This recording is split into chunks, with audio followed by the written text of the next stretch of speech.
ਪੰਜਾਬ ਭਾਰਤ ਦੀਆਂ ਅਹਿਮ ਖਬਰਾਂ ਦੇ ਉੱਤੇ ਜਿਹੜੀਆਂ ਨਜ਼ਰ ਮਾਰਾਂਗੇ। ਅੱਜ ਸ਼ੁੱਕਰਵਾਰ ਦੇ ਪ੍ਰੋਗਰਾਮ ਦੇ ਵਿੱਚ ਆਪਣੇ ਨਾਲ ਜੁੜ ਚੁੱਕੇ ਨੇ ਮਿੰਟੂ ਗੁਰੂਸਰੀਆ ਜੀ ਮਲੋਟ ਸਟੂਡੀਓਜ਼ ਤੋਂ। ਮਿੰਟੂ ਜੀ ਨਿੱਘੀ ਜੀ ਆਇਆਂ ਨੂੰ ਪਿਆਰ ਭਰੀ ਸਤਿ ਸ੍ਰੀ ਅਕਾਲ ਜੀ। ਸ਼ੁਕਰੀਆ ਜੀ, ਸਾਰਿਆਂ ਨੂੰ ਸਤਿ ਸ਼੍ਰੀ ਅਕਾਲ। ਸਾਡੇ ਅੱਜ ਦੇ ਪ੍ਰੋਗਰਾਮ ਖਬਰ ਤੇ ਨਜ਼ਰ ਨੂੰ ਸਪਾਂਸਰ ਕਰਦੇ ਨੇ ਖਾਲਸਾ ਇੰਸ਼ੋਰੈਂਸ ਏਜੰਸੀ ਵਾਲੇ, ਜਿਨ੍ਹਾਂ ਕੋਲ ਤੁਸੀਂ ਹਰ ਤਰ੍ਹਾਂ ਦੀ ਇੰਸ਼ੋਰੈਂਸ ਕਰਵਾ ਸਕਦੇ ਹੋ। ਇੰਸ਼ੋਰੈਂਸ ਬਾਰੇ ਪਤਾ ਕਰਨ ਲਈ ਕਾਲ ਕਰੋ ਨੰਬਰ 408-272-2500। ਇਸ ਦੇ ਨਾਲ ਜੀਐਨ ਟਾਇਰ ਐਂਡ ਲੂਬ ਵਾਲੇ, ਜਿਨ੍ਹਾਂ ਕੋਲ ਤੁਸੀਂ truck wash, oil change, air ਬ੍ਰੇਕਾਂ ਦਾ ਕੰਮ ਕਰਵਾ ਸਕਦੇ ਹੋ। ਨਵੇਂ ਪੁਰਾਣੇ ਟਾਇਰ ਵਾਜਿਬ ਕੀਮਤਾਂ ਤੇ ਇਹ ਦਿੰਦੇ ਨੇ। ਹੋਰ ਜਾਣਕਾਰੀ ਲਈ ਕਾਲ ਨਿਮਾ ਸਹੋਤਾ 209-277-0113। ਇਸ ਦੇ ਨਾਲ Krishan Dhanota, Yuba City, Jaspal Singh, Sacramento ਉਹਨਾਂ ਨੇ ਇਹ ਕੀਤੀ ਹੈ ਸਪੋਂਸਰ। ਅਤੇ ਨਾਲ ਹੀ ਵੈਸਟ ਕੋਸਟ ਟਰੱਕ ਸਕੂਲ ਵਾਲੇ, ਜਿਹੜਾ ਕਿ ਤੁਹਾਨੂੰ ਟਰੱਕ ਦਾ ਲਾਇਸੈਂਸ ਬਹੁਤ ਹੀ ਘੱਟ ਸਮੇਂ ਦੇ ਵਿੱਚ ਲੈ ਕੇ ਦਿੰਦੇ ਨੇ। ਬੜੀ ਵਧੀਆ ਜਾਣਕਾਰੀ ਦਿੰਦੇ ਨੇ, ਵਧੀਆ ਸਿਖਾਉਂਦੇ ਨੇ। ਹੋਰ ਜਾਣਕਾਰੀ ਲਈ ਕਾਲ ਅਜੀਤ ਅਟਵਾਲ 559-374-4541 ਜਾਂ ਫ੍ਰਾਂਸਿਸਕੋ ਰਵੇਰਾ 559-800-0590 ਅਤੇ ਸ਼ਿਕਾਗੋ ਪੀਜ਼ਾ ਵਿਦ ਟਵਿਸਟ ਵਾਲੇ, ਜਿਨ੍ਹਾਂ ਕੋਲ ਤੁਸੀਂ ਹਰ ਤਰ੍ਹਾਂ ਦਾ veg, non veg, Indian style pizza ਜਿਹੜਾ ਤੁਸੀਂ ਆਰਡਰ ਕਰ ਸਕਦੇ ਹੋ। ਪੀਜ਼ਾ ਆਰਡਰ ਕਰਨ ਦੇ ਲਈ ਤੁਸੀਂ ਇਹਨਾਂ ਦੀ ਵੈਬਸਾਈਟ ਵਿਜ਼ਿਟ ਕਰੋ www.chicagopizzatwist.com ਅਤੇ ਕੂਪਨ ਕੋਡ 1313 ਇਸਤੇਮਾਲ ਕਰ ਸਕਦੇ ਹੋ 15% ਡਿਸਕਾਊਂਟ ਦੇ ਲਈ। ਇਹਨਾਂ ਸਾਰਿਆਂ ਦਾ ਬਹੁਤ ਬਹੁਤ ਧੰਨਵਾਦ। ਜੇਕਰ ਤੁਸੀਂ ਜਾਂ ਕੋਈ ਹੋਰ ਕਾਰੋਬਾਰ ਇਸ ਪ੍ਰੋਗਰਾਮ ਨੂੰ ਸਪੋਂਸਰ ਕਰਨਾ ਚਾਹੁੰਦੇ ਹੋ, ਸੰਪਰਕ ਕਰੋ ਨੰਬਰ 408-722-7698 ਦੇ ਉੱਤੇ। ਮਿੰਟੂ ਜੀ, ਗੱਲਬਾਤ ਦਾ ਸਿਲਸਿਲਾ ਸ਼ੁਰੂ ਕਰਦੇ ਹਾਂ। ਖਬਰਾਂ ਦੇ ਉੱਤੇ ਨਜ਼ਰ ਬਣਾਉਣ ਦਾ ਕਾਨੂੰਨ ਕਮਿਸ਼ਨ ਨੇ ਦੇਸ਼ ਧਰੋਹ ਤੇ ਦਿੱਤੀ ਸਿਫਾਰਿਸ਼। ਦੇਖੋ, ਦੇਸ਼ ਧਰੋਹ ਤੁਹਾਨੂੰ ਪਤਾ ਹੀ ਹੈ ਕਿ ਕਿੱਡੀ ਜਲਦੀ ਮੱਥੇ ਤੇ ਆ ਕੇ ਚੰਬੜ ਜਾਂਦਾ, ਕਲੰਕ ਬਣ ਕੇ ਹੁੰਦੇ ਜੀ।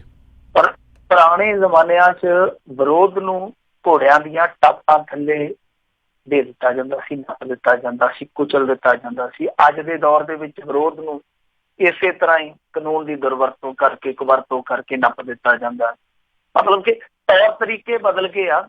ਵਿਰੋਧ ਜਾਂ ਜਿਹੜਾ ਆਪਾਂ ਕਹਿੰਦੇ ਆ ਨਾ ਕਿ ਲੋਕਤੰਤਰ ਦੇ ਵਿੱਚ ਵਿਚਾਰਕ ਵਖਰੇਵਾਂ, ਉਹਦੇ ਲਈ ਸਪੇਸ ਹਾਲੇ ਵੀ ਇੱਥੇ ਉਹੋ ਜਿਹੀ ਨਹੀਂ ਬਣੀ। ਬਸ ਕਿਸੇ ਤਰੀਕੇ ਗੱਲ ਦੇ ਵਿੱਚ ਰੱਸਾ ਪਾ ਲੈਂਦੇ ਆ ਜੇ ਕੋਈ ਇਹਨਾਂ ਦੇ ਵਿਚਾਰਾਂ ਤੋਂ ਜਾਂ ਨੀਤੀਆਂ ਤੋਂ ਉਲਟ ਕੰਮ ਕਰਦਾ। ਤੁਸੀਂ ਦੇਖਿਆ ਹੀ ਹੈ ਨਾ ਕਿ ਉਹ ਖੱਬੇ ਪੱਖੀਆਂ ਨੂੰ ਘੜੀਸੀ ਫਿਰਦੇ ਆ, ਕਹਿੰਦੇ ਜੀ ਕਿ ਇਹ ਅਰਬਨ ਨਕਸਲੀ ਆ, ਨਵੀਂ ਪਰਿਭਾਸ਼ਾ ਕੱਢ ਦਿੱਤੀ ਆ। ਹਾਲਾਂਕਿ ਕੋਈ ਵਕੀਲ ਆ, ਕੋਈ ਕਵੀ ਆ, ਕੋਈ ਮਨੁੱਖੀ ਅਧਿਕਾਰਾਂ ਦਾ ਕਾਰਕੁਨ ਆ। ਇਸ ਤੋਂ ਪਹਿਲਾਂ ਦਿੱਲੀ ਦੀਆਂ ਕੁਛ ਪ੍ਰੋਫੈਸਰ ਸੀਗੀਆਂ, ਉਹ ਝਾਰਖੰਡ ਦੇ ਵਿੱਚ ਆਦਿਵਾਸੀਆਂ ਲਈ ਕੰਮ ਕਰਦੀਆਂ ਪਈਆਂ ਸੀਗੀਆਂ ਤੇ ਉਹਨਾਂ ਨੂੰ ਵੀ ਇਸੇ ਤਰ੍ਹਾਂ ਦੇ ਕੇਸਾਂ 'ਚ ਫਸਾ ਦਿੱਤਾ ਗਿਆ ਸੀ, ਸਿਰਫ ਇਸ ਕਰਕੇ ਕਿਉਂਕਿ ਉਹ ਆਦਿਵਾਸੀਆਂ ਦੀਆਂ ਜਾ ਕੇ ਲੜਾਈਆਂ ਲੜਦੀਆਂ, ਉਹਨਾਂ ਦੇ ਹੱਕਾਂ ਦੇ ਰਾਖੇ ਬਣਦੇ ਜਿਹੜੇ, ਤਾਂ ਫਿਰ ਉਹਨਾਂ ਨੂੰ ਆਪਣੀ ਰਾਖੀ ਹੈ ਜੀ ਉਹ ਕਰਨੀ ਔਖੀ ਹੋ ਜਾਂਦੀ, ਮੁਹਾਲ ਹੋ ਜਾਂਦੀ ਹੈ ਜਦੋਂ ਇਸ ਤਰ੍ਹਾਂ ਕਾਨੂੰਨੀ ਡੰਡਾ ਜਿਹੜਾ ਉਹ ਵਰਾਇਆ ਜਾਂਦਾ ਹੈ। ਤਾਂ ਇਸ ਸੂਰਤ ਦੇ ਵਿੱਚ ਇੱਕ ਬਹਿਸ ਛਿੜੀ ਹੋਈ ਆ ਕਿ ਕੀ ਚੱਕਰ ਆ ਕਿ ਹਰੇਕ ਬੰਦਾ ਜੇ ਕੋਈ ਬੋਲਦਾ ਦੇਸ਼ ਧਰੋਹੀ, ਦੇਸ਼ ਧਰੋਹੀ। ਤੁਸੀਂ ਦੇਖਿਆ ਕਿ ਚੱਬੇ ਦੇ ਵਿੱਚ ਸਰਬੱਤ ਖਾਲਸਾ ਹੋਇਆ ਕਿਸ ਮੰਤਵ ਲਈ ਆਪਾਂ ਨੂੰ ਸਾਰਿਆਂ ਨੂੰ ਪਤਾ ਸੀਗਾ, ਤੇ ਬਾਅਦ ਦੇ ਵਿੱਚ ਹੋਇਆ ਕਿ ਉਹ ਆਪਾਂ ਨੂੰ ਸਾਰਿਆਂ ਨੂੰ ਦੱਸਿਆ। ਅਮਰੀਕਾ ਦੇ ਵਿੱਚ ਇੱਕ ਸੱਜਣ ਆਏ ਸੀਗੇ, ਉਹ ਸਿਰਫ ਬੈਠੇ ਸੀ ਸੰਗਤ ਦੇ ਵਿੱਚ, ਉਹਨਾਂ ਨੂੰ ਐਸਾ ਘੜੀਸਿਆ, ਜੇਲ੍ਹ ਤੋਂ ਜਦੋਂ ਨਿਕਲੇ ਦੂਜੀ ਦਫਾ ਫਿਰ ਲੱਕੜਾਂ ਦਾ ਸ਼ਰ ਕੇਸ ਪਾ ਦਿੱਤਾ ਸੀਗਾ। ਇਸ ਤਰ੍ਹਾਂ ਦਾ ਕੰਮ ਚੱਲਿਆ ਸੀਗਾ। ਸੋ ਇਹੋ ਜਿਹਾ ਮਾਹੌਲ ਆ ਦੇਸ਼ ਦੇ ਵਿੱਚ ਕਿ ਦੇਸ਼ ਧਰੋਹ ਦੇ ਮੁਕੱਦਮੇ ਜਿਹੜੇ ਧੜਾ ਧੜ ਦਰਜ ਕੀਤੇ ਜਾਂਦੇ ਆ। ਉਦਾਹਰਨ ਦੇ ਤੌਰ ਤੇ ਤੁਸੀਂ ਇੱਕ ਚੀਜ਼ ਹੋਰ ਦੇਖੀ ਹੋਣੀ ਹੈ ਕਿ ਪ੍ਰੇਮੀਆਂ ਦੇ ਖਿਲਾਫ ਬਹੁਤ ਵੱਡੇ ਪੱਧਰ ਤੇ ਇਹ ਮੁਕੱਦਮੇ ਦਰਜ ਕੀਤੇ ਗਏ ਸੀਗੇ। ਲਗਭਗ ਮੇਰੇ ਖਿਆਲ ਦੇ ਨਾਲ 332 ਸੀਗੇ, ਤਾਂ 125 ਦੇ ਕਰੀਬ ਉਹ ਦੇਸ਼ ਧਰੋਹ ਦੇ ਮੁਕੱਦਮੇ ਆ ਜਿਹੜੇ ਉਹ ਚਾਰਜਸ ਫਰੇਮ ਹੋਣ ਤੱਕ ਵੀ ਨਹੀਂ ਪਹੁੰਚੇ, ਪਹਿਲਾਂ ਡਿੱਗ ਪਏ ਆ। ਕੁਛ ਸਰਕਾਰ ਨੇ ਡੇਗ ਦਿੱਤੇ, ਕੁਛ ਕੋਰਟ ਨੇ ਡੇਗ ਦਿੱਤੇ। ਤਾਂ ਖੈਰ ਇਹ ਇੱਕ ਵਿਸ਼ਾ ਹੈ, ਬੜਾ ਵਿਵਾਦਤ ਵਿਸ਼ਾ ਹੈ, ਕਿਉਂਕਿ ਦੇਸ਼ ਧਰੋਹ ਦਾ ਮੁਕੱਦਮਾ ਲਾ ਕੇ ਇੱਕ ਤੇ ਬੰਦੇ ਦੀ ਕਿਰਦਾਰ ਕੁਸ਼ੀ, ਸਮਾਜਿਕ ਰੁਤਬਾ ਜਿਹੜਾ ਉਹ ਰੱਜ ਕੇ ਉਹਦਾ ਮਜ਼ਾਕ ਬਣਾ ਦਿੱਤਾ ਜਾਂਦਾ। ਪਰ ਦੂਸਰੇ ਪੱਖ ਤੋਂ ਜੇ ਆਪਾਂ ਦੇਖੀਏ ਕਿ ਇਹਨਾਂ ਦੇ ਵਿੱਚ ਕਨਵਿਕਸ਼ਨ ਦਰ ਆ ਜਿਹੜੀ, ਜਿਹਨੂੰ ਆਪਾਂ ਸਜ਼ਾ ਦਰ ਕਹਿੰਦੇ, ਉਹ ਨਾ ਮਾਤਰ ਹੈ, ਕਿਉਂਕਿ ਇਹ ਸਾਬਤ ਹੀ ਨਹੀਂ ਹੁੰਦਾ। ਖੈਰ ਹੁਣ ਇਹਨਾਂ ਨੇ ਇੱਕ ਸਿਫਾਰਿਸ਼ ਕੀਤੀ ਆ ਜਿਹਨੂੰ ਆਪਾਂ ਕਾਨੂੰਨ ਕਮਿਸ਼ਨ ਕਹਿੰਦੇ ਆ, ਲਾਅ ਕਮਿਸ਼ਨ ਕਹਿੰਦੇ ਆ। ਤਾਂ ਉਹਨਾਂ ਨੇ ਸਿਫਾਰਿਸ਼ ਕੀਤੀ ਆ, ਕਹਿੰਦੇ ਕਿ ਰਾਜ ਧਰੋਹ ਦਾ ਜਿਹੜਾ ਤੁਸੀਂ ਇਹ ਕੰਮ ਚਲਾਇਆ, ਇਹਦੀ ਪਰਿਭਾਸ਼ਾ ਦੁਬਾਰ ਤੋਂ ਸੁਨਿਸ਼ਚਿਤ ਕਰਨ ਦੀ ਜ਼ਰੂਰਤ ਆ। ਵੈਸੇ ਤਾਂ ਉਹਨਾਂ ਨੇ ਕਿਹਾ ਕਿ ਠੀਕ ਹੈ, ਕਿਸੇ ਸਮੇਂ ਇਹ ਜ਼ਰੂਰੀ ਸੀਗਾ ਦੇਸ਼ ਦੀ ਅਖੰਡਤਾ ਵਾਸਤੇ, ਠੀਕ ਹੈ ਕੁਛ ਹੱਦ ਤੱਕ, ਪਰ ਜਦੋਂ ਕੋਈ ਵਿਰੋਧ ਕਰਦਾ ਤੇ ਵਿਰੋਧ ਨੂੰ ਦਬਾਉਣ ਵਾਸਤੇ ਇਹਦਾ ਇੱਕ ਸਹਾਰਾ ਲਿਆ ਜਾਂਦਾ ਦੇਸ਼ ਧਰੋਹ ਦੇ ਕੇਸ ਦਾ, ਇਹਨੂੰ ਦੁਬਾਰਾ ਪ੍ਰਭਾਸ਼ਿਤ ਕਰਨ ਦੀ ਜ਼ਰੂਰਤ ਹੈ, ਨਹੀਂ ਤੇ ਡੈਮੋਕ੍ਰੇਸੀ ਲਈ ਖਤਰਨਾਕ ਹੋ ਜਾਊਗਾ। ਸੋ ਲਾਅ ਕਮਿਸ਼ਨ ਦੀ ਇਹ ਸਿਫਾਰਿਸ਼ ਆਈ ਆ, ਕਿਉਂਕਿ ਲਾਅ ਕਮਿਸ਼ਨ ਦੀਆਂ ਜਿਹੜੀਆਂ ਸਿਫਾਰਿਸ਼ਾਂ ਹੁੰਦੀਆਂ ਬਾਅਦ ਦੇ ਵਿੱਚ ਫਿਰ ਉਹ ਕਾਨੂੰਨੀ ਪ੍ਰਬੰਧ 'ਚ ਸ਼ਾਮਲ ਕੀਤੀਆਂ ਜਾਂਦੀਆਂ। ਦੇਖਣ ਵਾਲੀ ਗੱਲ ਹੋਊਗੀ ਕਿ ਜਿਹੜੇ ਲੋਕ ਖੁਦ ਇਸ ਕਾਨੂੰਨ ਦੀ ਰੱਜ ਕੇ ਵਰਤੋਂ ਕਰਦੇ ਪਏ ਆ, ਕਿ ਉਹ ਇਸ ਸਿਫਾਰਿਸ਼ ਨੂੰ ਮੰਨ ਕੇ ਦੁਬਾਰਾ ਤੋਂ ਪ੍ਰਭਾਸ਼ਿਤ ਕਰਨ ਕਿ ਦੇਸ਼ ਧਰੋਹ ਦਾ ਜਿਹੜਾ ਇਹ ਫੰਡਾ ਚੱਲਦਾ। ਜੀ ਜੀ ਜੀ ਅਗਲੀ ਜਿਹੜੀ ਆਪਾਂ ਮਿੰਟੂ ਜੀ ਗੱਲ ਕਰਦੇ ਹਾਂ, ਦੇਸ਼ ਦੇ ਕਾਲਜਾਂ ਵਿੱਚ 80,000 ਟੀਚਰ ਫਰਜ਼ੀ, ਸਾਰਿਆਂ ਨੂੰ ਕੱਢਣ ਦੇ ਨਿਰਦੇਸ਼। ਦੇਖੋ ਵੋਟਰ ਫਰਜ਼ੀ ਆ, ਇੱਥੇ ਕਈ ਮਾਮਲਿਆਂ ਦੇ ਵਿੱਚ ਤੱਥ ਸਾਹਮਣੇ ਆਏ ਕਿ ਵਕੀਲ ਫਰਜ਼ੀ ਆ। ਜਿਹੜੀ ਕਾਉਂਸਲ ਹੈ ਨਾ, ਬਾਰ ਕਾਉਂਸਲ ਹੈ ਜਿਹੜੀ ਇੰਡੀਅਨ ਬਾਰ ਕਾਉਂਸਲ ਆ, ਉਹਨੇ ਇੱਕ ਵਾਰੀ ਖੁਲਾਸਾ ਕੀਤਾ ਸੀਗਾ ਪਿਛਲੇ ਸਾਲ ਕਿ ਪਤਾ ਨਹੀਂ ਕਿੰਨੇ ਹਜ਼ਾਰ ਵਕੀਲ ਹੈ ਜਿਹੜੇ ਉਹ ਫਰਜ਼ੀ ਡਿਗਰੀ, ਫਰਜ਼ੀ ਕਾਗਜ਼ਾਤ ਲੈ ਕੇ ਤੁਰੇ ਫਿਰਦੇ ਆ। ਯਾਨੀ ਵੋਟਰ ਵੀ ਫਰਜ਼ੀ, ਅਧਿਆਪਕ ਵੀ ਫਰਜ਼ੀ, ਵਕੀਲ ਤੱਕ ਵੀ ਫਰਜ਼ੀ, ਇੱਥੋਂ ਤੱਕ ਕਿ ਨੇਤਾਵਾਂ ਦੀਆਂ ਡਿਗਰੀਆਂ ਵੀ, ਔਰ ਬਹੁਤ ਵੱਡੇ ਵੱਡੇ ਨੇਤਾਵਾਂ ਦੀਆਂ ਡਿਗਰੀਆਂ, ਸਾਰਾ ਕੁਛ ਫਰਜ਼ੀ ਆ। ਮੈਂ ਅੱਗੇ ਕਹਿੰਦਾ ਨਾ ਕਿ ਸਭ ਕੁਝ ਫਰਜ਼ੀ, ਜੇ ਫਿਰ ਵੀ ਭਾਰਤ ਮਾਤਾ ਕੀ ਜੈ ਕਹਿਣਾ ਤੇ ਫਿਰ ਤੁਹਾਡੀ ਮਰਜ਼ੀ, ਕਿਹੜਾ ਕਿਸੇ ਨੇ ਰੋਕਿਆ।